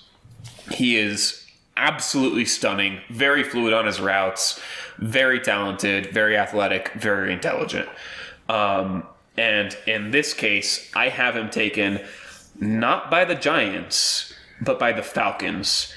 So I have a trade in which the Falcons and Giants swap picks, and in exchange, the Giants also receive the number 79 and number 143, which are the 3rd and 5th round, respectively, for the Falcons. And the Falcons, as a little bit of evening, receive the number 183, which is the 6th round pick. So, in the end, Malik Neighbors going to the Falcons at 6th overall, and the Giants will be on the clock with the 8th pick. So what's the thought? So the reason I have, I'm just not thinking this is going to happen is if I'm the Falcons, I'm sitting there looking at my offensive weapons, and I already have Drake London, who is a very good wide receiver. I have Kyle Pitts, who is a probably currently top 10, I would say, tight end, if used correctly, because Arthur Smith screwed him over the first 2 years of his career. And then I had Bijan Robinson. So, I mean, for me, I'm just not sure I personally see the motivation for the Falcons to give up those assets to just take another wide receiver when I already have plenty of offensive weapons for Kirk Cousins to utilize. And if I'm the Falcons, I'm more concerned about the defensive side of the ball. I think one of the best pieces of advice that I was given both in sports and in life in general was whenever given the opportunity, improve upon 2 aspects of yourself, which is number 1, your weaknesses. You want to try to mitigate your weaknesses. But number 2, your strengths. Double down on your strengths because that becomes your identity and that channels your success. So yes, I do think that the Falcons have a lot of threats on offense, but in order to add what I just said is in most classes the best wide receiver available to this stacked offense will make it an absolute cakewalk for Kirk Cousins coming in. And in order to be among the best teams in the NFL, you need to be the best at something. Fair. And so if the Falcons are able to claim that, then I think they do. And I think the motivation for the trade for me, specifically the trade, is the Giants, in my mind, value defense right now primarily. And I don't view either the Falcons or the Titans as trying to take that away from them. But in my mind, if I'm the Falcons and I want Malik Neighbors, I do think that the Titans are a legitimate threat at taking that away from them as an opportunity. So I have them trading, honestly, relatively little if you look at the expected draft value of different picks. I have them swapping a 3rd and a 5th for a 6th in order to move up 2 picks in the 1st. It's not a lot of assets. And I think that both teams, as a result, benefit from this. The Giants add a little bit of draft capital later in this draft, and the Falcons actually get the guy that they, in my mind, should want. Fair enough. I like it. All right, at number 7, we all have the Tennessee Titans taking Joe Alt. They have one of the worst offensive lines in the NFL, so it makes sense that they would want Joe Alt. And Joe Alt, at this point in the draft at number 7, is also the best player available on the board. Not sure if either of you want to go in deeper than that, because I feel like that's pretty self-explanatory. No, he's an amazing tackle. He's got great arm length, which I've talked about in a previous episode, is strangely the best by a mile physical measurement for determining success of a prospect in the actual NFL. If you map arm length of a tackle against success in the NFL, there is nothing at any position physically that matches up better to success. Yeah. But on top of that, he's incredibly intelligent. He's incredibly talented. I think that any team would be happy to snag him after 5th overall. But at 7th overall, he becomes a no-brainer. Yeah, for sure. And how crazy is it that he lasts till 7? That's absolutely nuts. It just shows how many teams desperately need quarterbacks. All right. On to number 8. We actually all have Dallas Turner, edge from Alabama, going at number 8. Only difference is that Mike and I have him going to the Falcons because the Falcons desperately need defensive help, whereas Jonathan has him going to the Giants based off of his trade that we just talked about. Again, I think at this point in the draft, kind of a no-brainer. Dallas Turner is the best player available. He is, I think, by far and away the best defensive player in this draft. Like, not even close. He's so good. And I think whether it's the Falcons or the Giants, anybody would be incredibly lucky to add them to their defense. Yeah, it's kind of an underwhelming defensive draft. I mean, how long has it been since a defensive player, especially an edge rusher, hasn't gone in the top 5? Yeah. Forever. And I mean, he still has a great argument for deserving that. And it's basically just because there's so many quarterback needy teams this year. It's It is really the only reason. Yeah. I mean, Dallas Turner is a really talented threat on the edge, and I think that sort of like what I said for Joe Alt, if he gets this far, he's now a no-brainer. Yep. If he doesn't get this far, it's not a, whoa, you reached. It's just when he reaches the 8th overall pick, you'd be stupid not to. Yeah. So, Micah, anything to add? Nah, I think you got something. Well said. All right, on to number 9. Chicago Bears, second pick of the first round. We actually all have different people going here. I'm picking Troy Fontenot, offensive tackle out of Washington. Everybody knows the Bears' offensive line desperately needs help.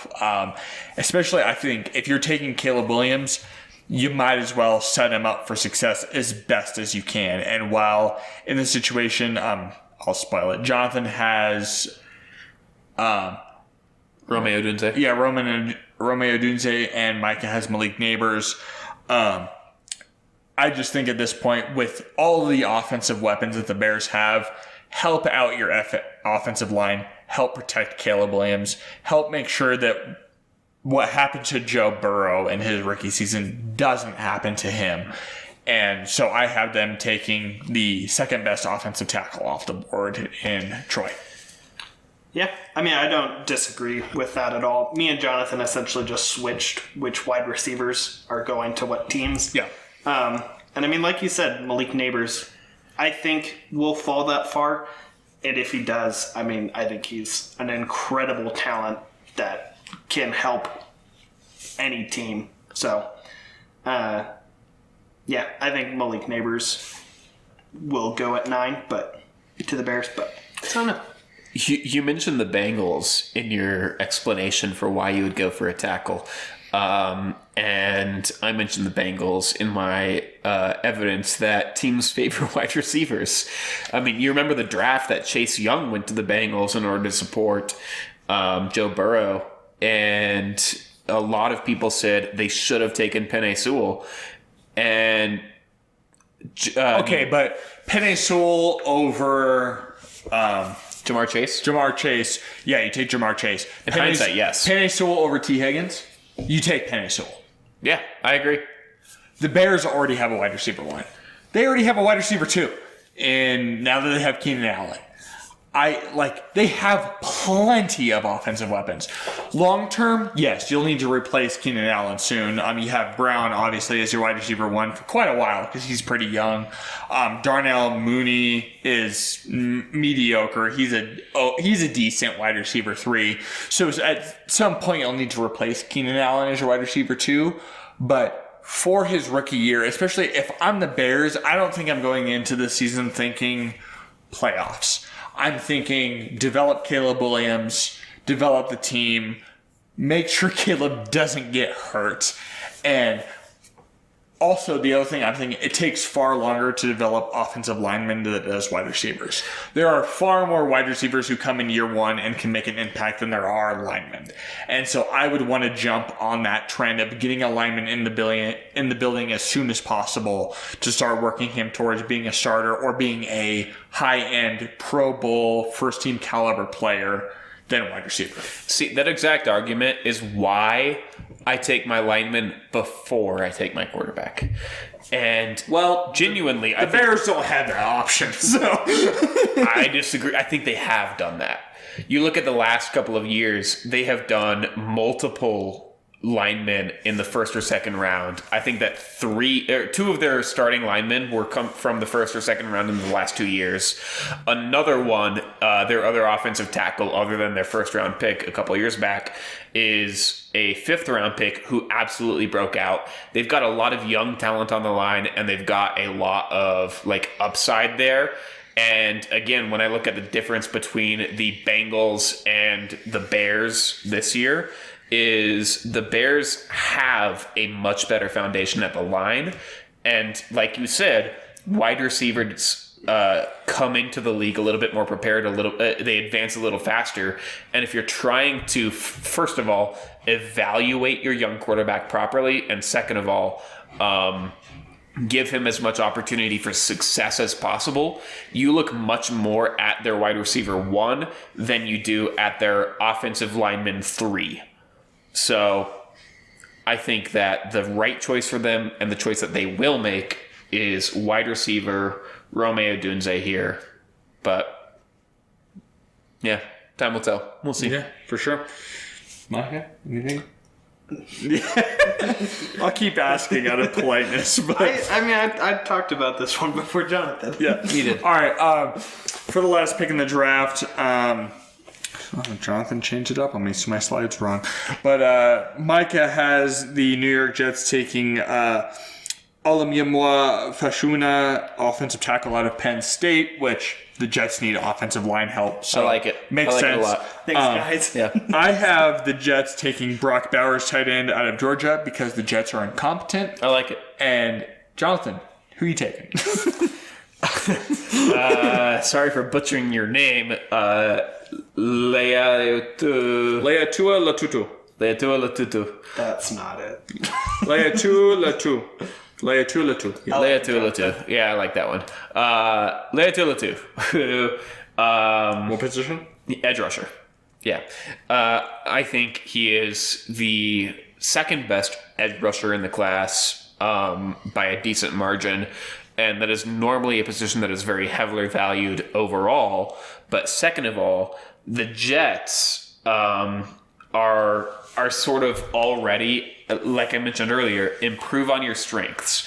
They have an incredibly strong defense, and in my mind, they have a really solid edge rusher right now that they can pair alongside of Latu. Yeah. So if you can double down on that strength, especially in my mind, in a weird way, your second edge rusher is almost more valuable than your first, because he opens up a lot of threats where your top edge rusher is going to be facing double teams constantly, at a minimum chip blocks on every play. If you get a second edge rusher in there that is top tier, then you become a legitimate threat in the pass rush. So if the Jets can secure a top tier edge talent, then they are going to be a danger in the defensive end for many years to come. So just beyond any other position, beyond any other talent, I think that nobody improves them more than him. Yeah, right. That's right. I like him a lot as well. I definitely considered him for that number 10 spot. I also considered what is his name again? Sorry. The guy that Micah had, offensive tackle out of Penn State. You just had to pick some vanilla name like Brock Bowers. Olamiamwa Fashanu, offensive tackle out of Penn State, because the Jets desperately need help on the offensive line. Man, every tight end is a vanilla name. Come on. Aaron Rodgers literally died in the first 3 minutes of his Jets career last year because the O-line was trash. So Micah picking our offensive tackle makes a lot of sense. And again, I think who he picked is 100% the second best offensive tackle off the board. I'm going with Brock Bowers, because I think the Jets are incompetent. and also, to be fair, Brock Bowers going in the top 10 is not crazy at all. Yeah. Brock Bowers is a very special talent at tight end. Can catch, can run routes amazingly, can get around coverage, can block very, very well. And the reason I'm taking him here for the Jets is because they still have Aaron Rodgers. I would not be surprised at all if Aaron Rodgers is going to Woody Johnson before the draft saying, hey, get me that guy. Like, I want him as a weapon for my offense that I'm going to be running. I want to be able to throw to him over Tyler Conklin because Brock Bowers is 100% better than Tyler Conklin. So that's more the direction that I went with it. If I went with what teams should pick, I would probably agree with Micah's pick. I think the Jets should focus on their offensive line to protect Aaron Rodgers. I think if you want to have any hope of competing this next season, you need to have a better offensive line to protect Aaron Rodgers. He's past the time in his career when he can be fine with a mediocre offensive line. He needs somebody to protect him. So, yeah. It'll be interesting because I agree Brock Bowers is an incredibly enticing asset, but at the same time, you look at in the 21st century, there have been a total of 4 tight ends taken in the top 10 overall picks. Those are Kyle Pitts at 4th overall, highest drafted tight end in history, and he's been pretty good, not deserving a 4th overall pick by any means. Then you have Vernon Davis at 6th overall out of 2006. Again, he was a middle-of-the-pack tight end, not nearly worth that. Kellen Winslow Jr. in 2004 at 6th overall, not worth it. And TJ Hawkinson, 8th overall, 2019. You can make an argument, but still, that's really high. Eric Ebron, 10th overall, 2014. It has proven to be an incredibly difficult position to scout. for sure. And I don't know if teams have enough trust in their scouting department to say, we have found the next, like, Kittle or Waller or Kelsey. Like, it's so difficult. And every single player that I just listed, I think the earliest that they were drafted was Waller in the 2nd, and then after that it was the 3rd. It's just so difficult that even though a lot of people really like Brock Bowers, I don't know if he goes that early. That's fair. To be fair, I think Brock Bowers is probably scouted above any of the picks that you just mentioned, from Ebron to Kyle Pitts. Bowers is considered to be like a generational talent from his pass rush, defense, or blocking in general, from his pass catching. He's a special talent. And even though he looks like he's 35 years old at the age of 21, which, granted, there are a lot of tight ends that have that attribute. But like, that's the crazy part about tight end, too, is like they're incredibly difficult to scout, but at the same time, they're so important to the success of their franchise. Yeah. Like, you look at the 4 teams that were in their conference championships last year, and 3 of them had a top 3 tight end. Yeah. Like, it is such a valuable position, and it is at the same time one of the hardest to identify. Yep. So I don't think that it necessarily discourages people from drafting tight ends on the top 10, because they recognize if we get a legend, we are like so well off. But the odds of finding your legend are bad. Yeah, that's fair.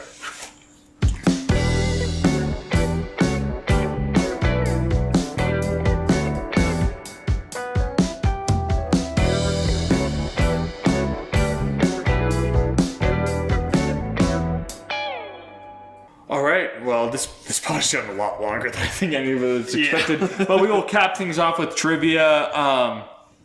I'll call it the scoreboard this time. Mike is at 3, Jonathan at 4, and I'm sitting at 10. First to hit double digits, baby. Let's go.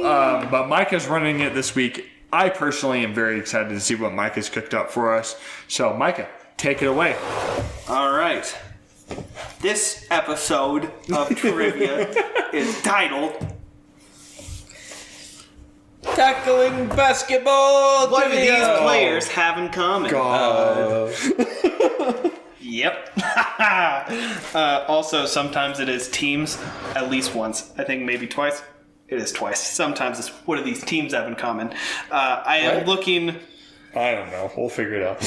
You'll just have. It'll be pretty clear.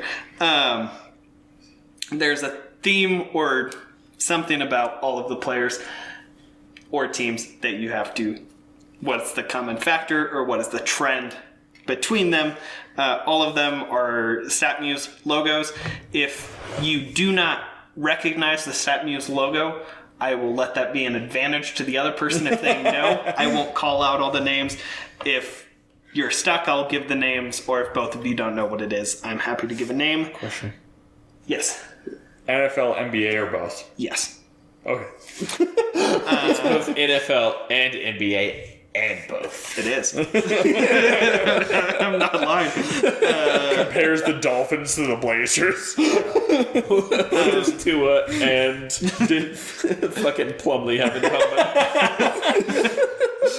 common?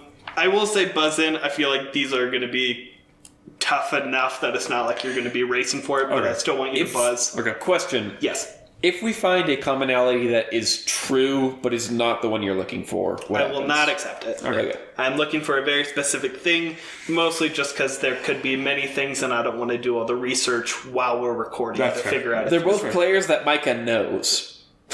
right. You could say that for Okay. not quite all Hold of on. them. Good But luck to you, sir. I'm screwed. there are 11 total, so no chance of tying. Please don't give up on one like you did. First one. What do these players have in common? Buzz. Jonathan. They are all MVPs. No. They have all won NBA Finals. Buzz. Can you be more specific? Real quick. They have all won NBA Finals in the past decade. Buzz. They're all finals MVPs. Yeah, they're the last 5 Okay. finals MVPs. Okay. Which is very specifically what I was looking for. I will give it to Jonathan. God, this is gonna suck. Yeah. Kawhi has never won an MVP. Yeah, I was already. gonna. Oh, yeah. That's stupid. Jonathan's up 1. Next up. What do these players have in common? I don't know 2 of these 3 people. Buzz. 2 of these 4 people. Jonathan. They're all scoring champions. No. Just a bonus? That's close. What the? Buzz. They all play for Western Conference teams. No. I will say 1, 2, 3, 4. If both of you don't know who one of them is, give the number that you would like. Do you know 2 and 4? I know 1 and 3. I would take 2. I would take 2. 2 is Austin Rivers. That didn't help. Buzz. Jonathan. They've all dated the same person. No. I'm pretty sure 3 of these 4 people have it. But if they did, it was a Kardashian. What the heck? You sure you know 4? Pretty sure. Damn it. It's not helpful. I just don't want you to know. That's fair, I guess. If both of you are stuck long enough, I will give it to you. Okay.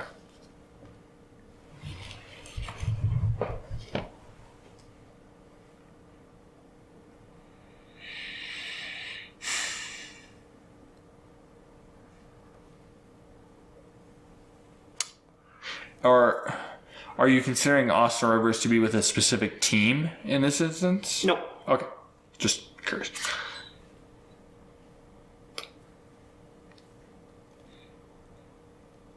All right, I'm going to give you the last. What Buzz? Yeah. They've all won a skills challenge? No. Okay. That was a good one. Unless, Jonathan, you can give a guess really soon, I'm going to give the fourth one. Go ahead. All right, that is Bol. Yeah. So, Steph Curry, Austin Rivers, DeMontis Sabonis, Bol.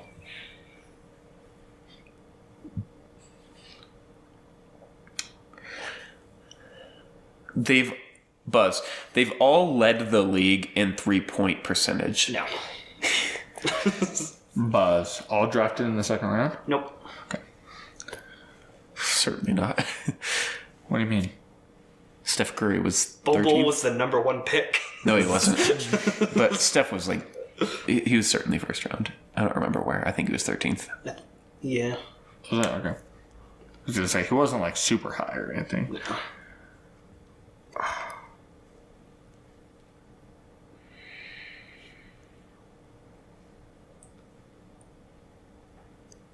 I'm trying to think of a hint that won't give this away. Buzz. Yeah. They've all led in field goal percentage? No. Okay.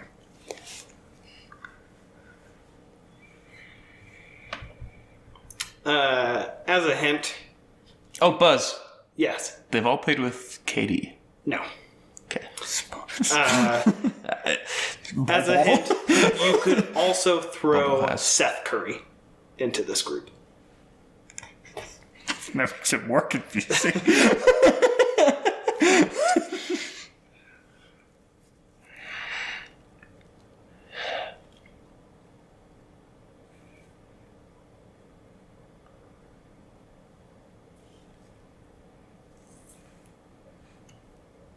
Curry, Rivers, Sabonis, Bull. Buzz. They all have fathers who played in the NBA. Sons of NBA players. Let's go. Del Curry. It took Doc the last Rivers, names. I was like, what does that matter? Arnita Sabonis, Manute Bull. Yeah, okay. I didn't realize that Doc Rivers played in the Yeah. He won a championship with the Celtics. Yep. Was the 10th man? No, he was like fifth. Really? Yeah. He was the starter. He wasn't bad. All right. Moving on. Jonathan's up to Jesus. what do these 3 teams have in common? Buzz. They're all ass. I was going to say that. I need more specific. And this is what I meant by yes, there's both NBA and NFL at the same time. Buzz. Jonathan. They all have the the worst winning percentage in their respective leagues. The Jets aren't even close. It's still the Buccaneers, even though they won the Super Bowl. Buzz. Jonathan. These are the 3 worst playoff droughts. That is correct Let's go. for their respective sports. Yeah. How many questions were there in total? 11. Okay. So Jonathan's up 3. You need Yeah. to make up some ground. Yeah, I know. All right, moving on. What do these players have in common? Recognition is a big challenge here. Yeah. Again, I have the names if you would like them. I'm listing them 1, 2, 3, 4, 5. Buzz. Jonathan. They've all been wide receivers. No.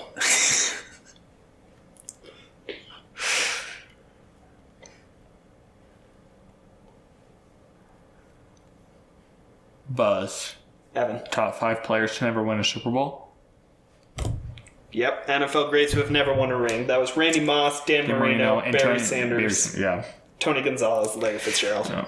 Yeah. Evan made it on the board. Woo! 1 to 3. Moving on. What do these players have in common? I only recognize one of these people. The real person? Yeah. Those are horrible stat graphics. Jonathan, do you recognize 1 and 3? No, I'll take You out. guys don't even know 3? Is that Chandler Parsons? There you go. Who's 1? He doesn't know either. He was traded for a horse in Game of Zones. That's Terrence Ross. Oh. Buzz. Yeah. They all have better brothers.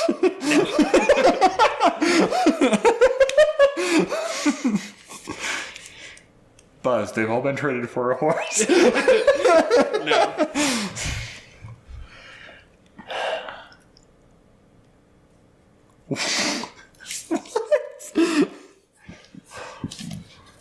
They're in different leagues, so you gotta be creative. Buzz. Evan. They all got injured immediately after signing a contract? No. Okay. Buzz. Jonathan. They've all played for their father. No. I don't think that's accurate. I'm not sure any of them have, but I'm grasping. Parents. Jesus Christ.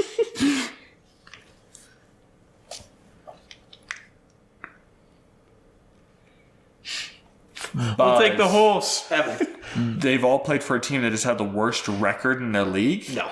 Okay.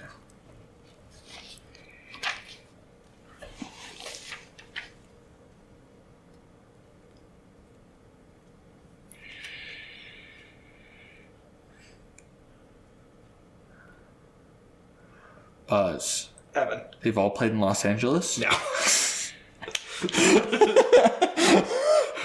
As it might really throw you off, it's not for anything they've done in sports. Buzz. Jonathan. They've all been in a movie. No. But you're getting closer. Buzz.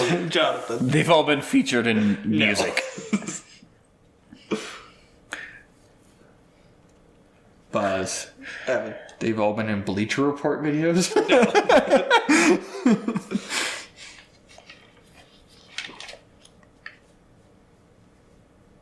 I think this is the first time I'm realizing that Joey Bosa has two different colored eyes.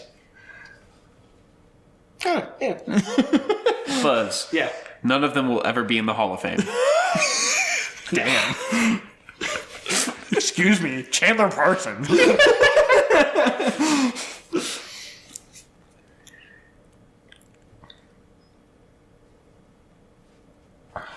Pass?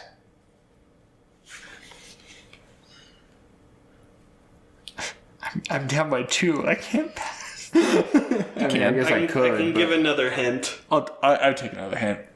I don't want it. I want to pass. Man. How do I? Buzz. They've all dated a Kardashian. No. Or a Jenner. No. Yes. Let's see.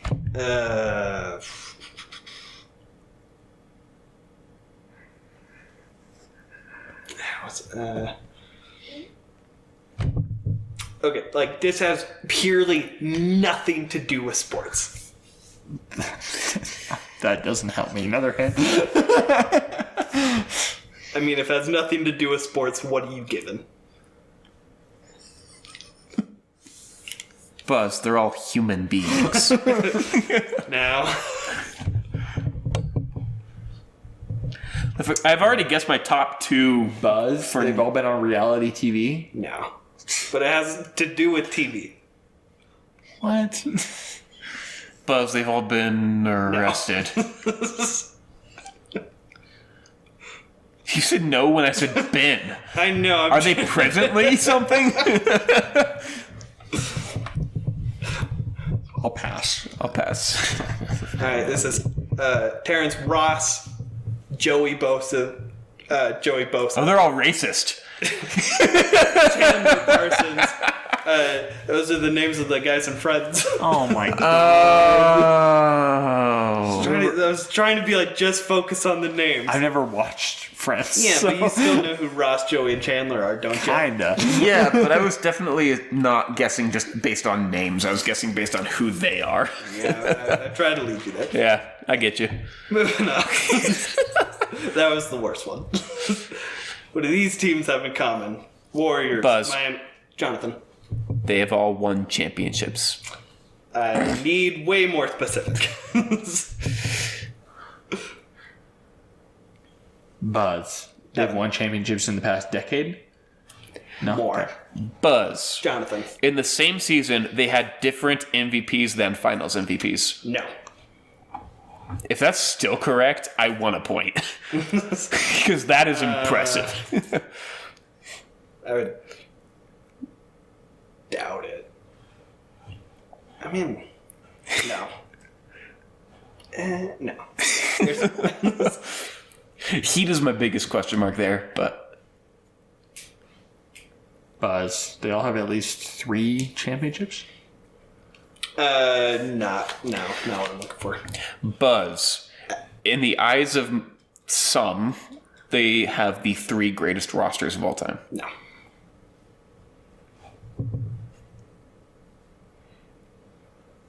Buzz. Never mind.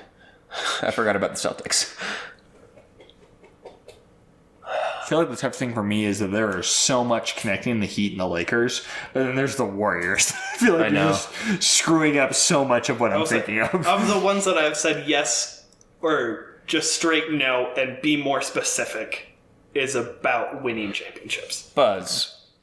They have the most championships in the last decade. No. I already said that. Did you? Okay. Buzz. They're the 3 teams with the most championships since 2000? No. I feel like that might still be accurate. Probably. Buzz. Yeah. They have the highest viewership in the 21st century. No. But probably.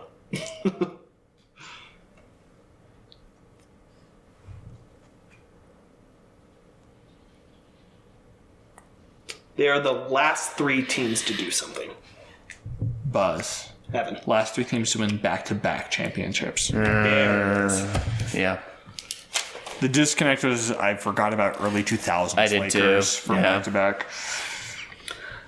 Also, for any of them that do, there are some that have like, these are the last teams or people to do this. It is in the order I presented. Okay. It's not always like, that's Yeah. not always what I'm looking for, but that will be Good it. time. Yeah. All right, next up. What do these 5 players have in common?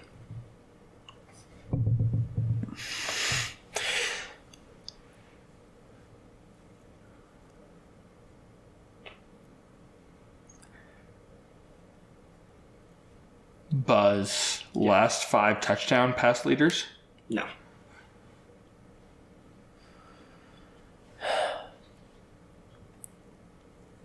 I know only number 4 applies, but Buzz, rapists? If you count what Tom Brady does to his son, maybe. Buzz. Yeah. Last 5 yardage leaders? There it is. Passing Yeah. leaders.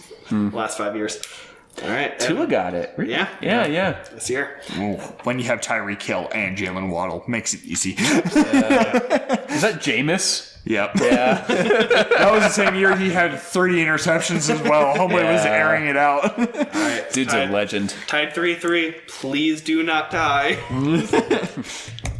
Challenge accepted. These 7 players have a Okay, clarifying question for Yeah. these.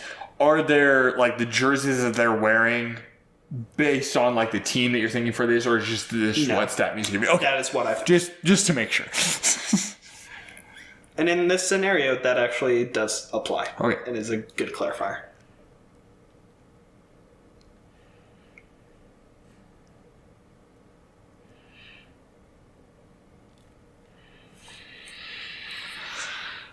What the fuck is he doing here?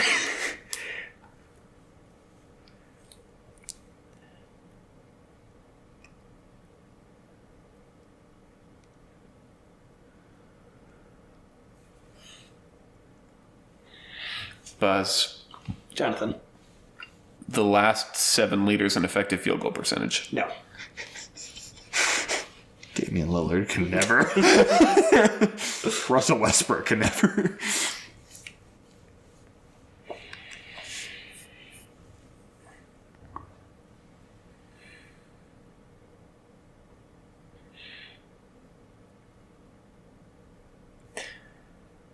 Buzz. The last 7 leaders in points plus assists plus rebounds plus blocks plus steals. No.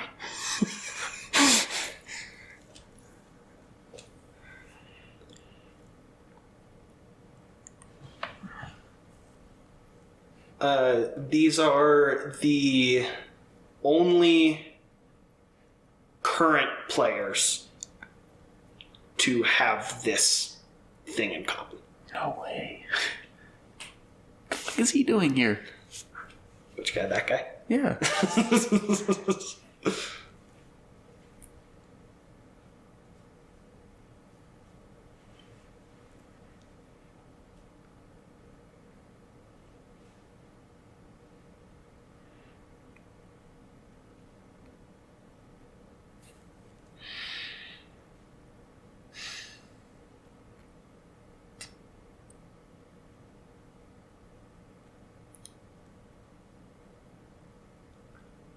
I'll give another hint. Kemba Walker would be on this list, but he is retired as of last year.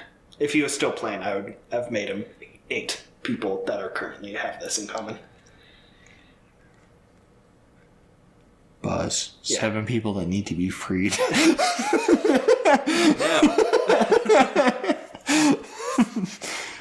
Pretty damn close. Honestly, I think the Kemba Walker thing made me more confused.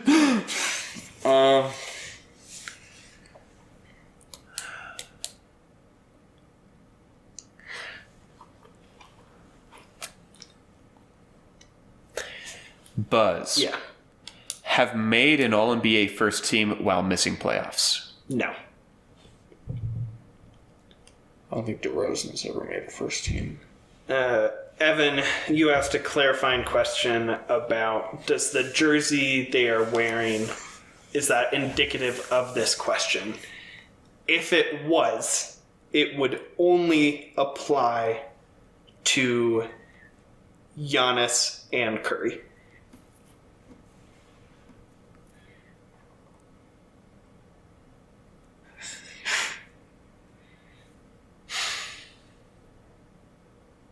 Buzz. Scoring leaders for teams. Like, NBA franchise scoring leaders.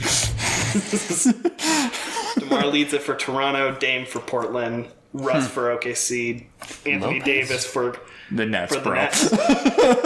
Yeah. They have had no one cut. Davis for New Orleans. All right. I should have just blacked him out in my mind, but I couldn't get past Lopez being on the screen. I also, in one of my previous trivias, had a question that linked those two, saying that they were franchise scoring leaders. So you should have remembered. All right, Evan's up 4-3. This one's going to be so hard. God damn it. Buzz. Yeah, Sack leaders. no. I only know one of these men.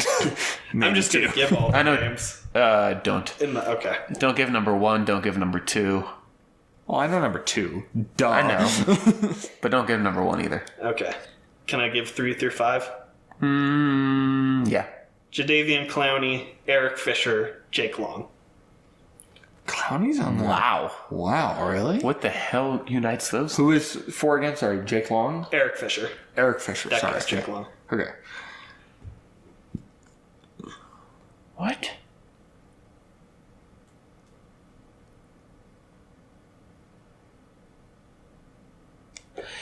Buzz. Yeah.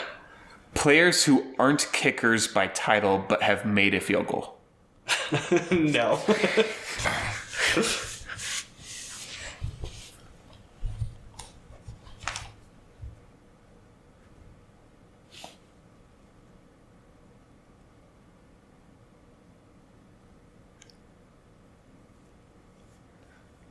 Buzz. Yeah. Number 2 overall draft picks?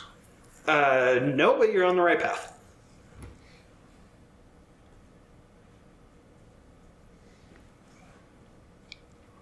Buzz. Yeah. Earliest draft pick at their position.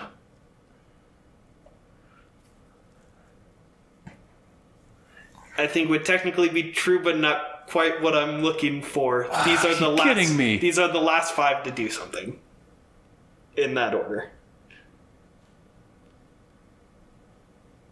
Last 5, because Jadeveon Clowney was drafted more than 5 years ago, right?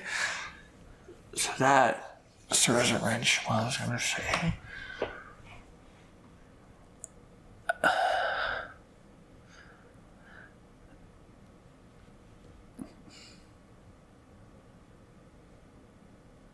Buzz. Yeah. Last 5 defensive players drafted in the top 5? No. No. Okay. Jonathan, what you said in their respective draft classes is factual. But I'm looking for something more specific.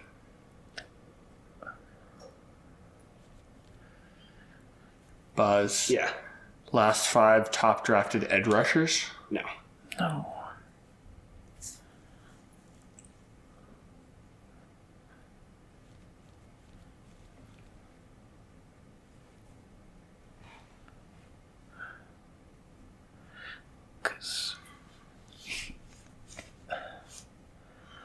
don't know how to get more specific than I was. Because everything else I think of doesn't apply for number 2. If it's similar.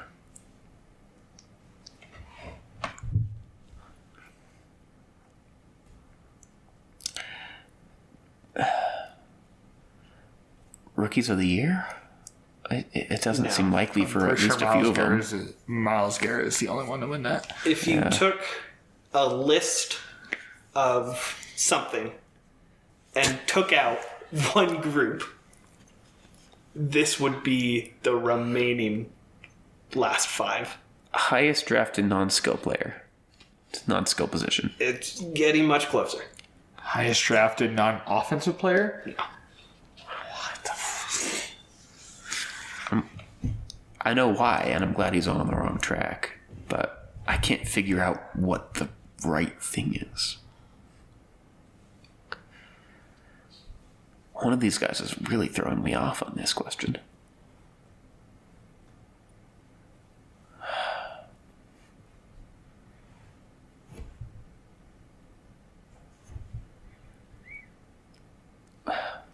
I'll wing it with highest drafted non-quarterback. I know that's wrong, but... I'll give it to you. Really? These are all number 1 picks that weren't QBs. Oh. Oh, yeah. Long was? Yeah. Yeah. Really? Yeah. I thought that... Long was the one throwing me off. I thought that Clowney was a 2. Yeah. What's the score now? It's tied up 4-4 Okay. with 2 left. Okay. All right. I think if the next one might go really quickly in comparison to this one. What do these 5 players have in common?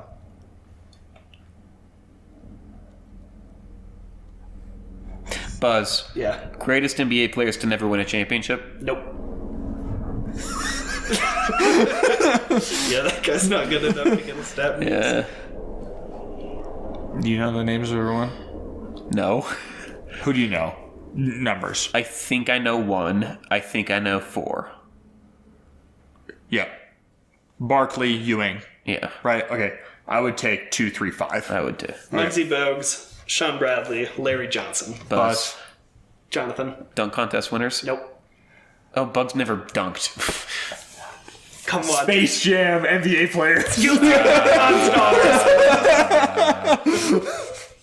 All right, Evan. Yeah. The 90s were a wild time. Damn it. Evan, please get this last one. I don't want to die. All right. What are these? I don't remember what this. Oh yeah, Buzz. yeah. They've all played for the Lakers? More specific. Buzz. Yeah. They all won with LeBron. No. No, they didn't. These are the only 4 current players to do this. To have this in common. What? I should say only 4 remaining players to have done this. And Evan, you were close, on the right path. Buzz. They've all been traded from the Lakers? No.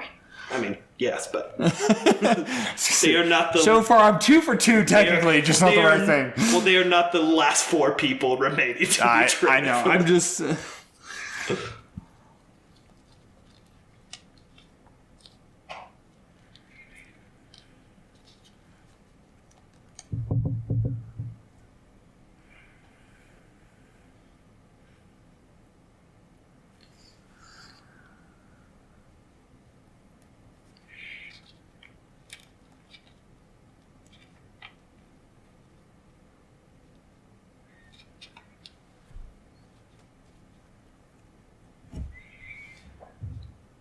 I can't tell who's throwing me off.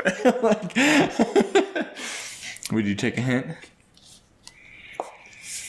Not quite yet. Okay. I assume you know who all the people are. Yeah. Jonathan? I do. I might want number 3. I know number 3.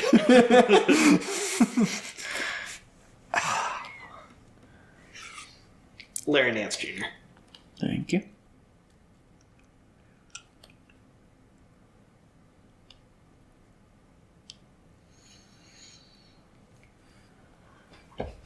Buzz. Yeah. LeBron asked for them specifically to join the Lakers. In fact, I feel like LeBron asked for them to leave. Yeah. It can be both. Buzz. Yeah. Last 4 Lakers top 5 picks. No. Larry Nance wasn't drafted by the Lakers. Maybe he was. I thought he was. Buzz. Yeah. That's wrong, but I'll say it anyway just to be safe. They were all traded for AD. No. No.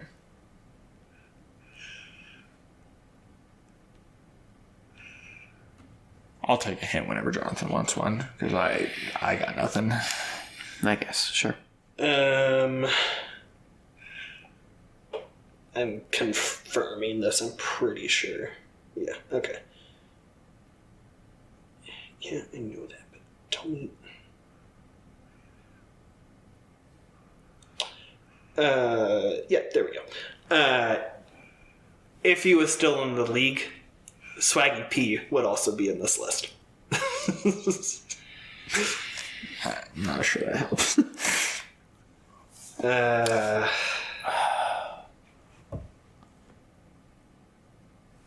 Buzz, they all started at least one game for the Lakers in the playoffs the year they won it.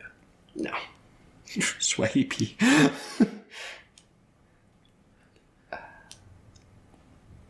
It does have to do with their Lakers days. Yeah. And they're the last 4 in the league to... Buzz, Yeah. as a Laker, they all eliminated their former team from playoffs. No.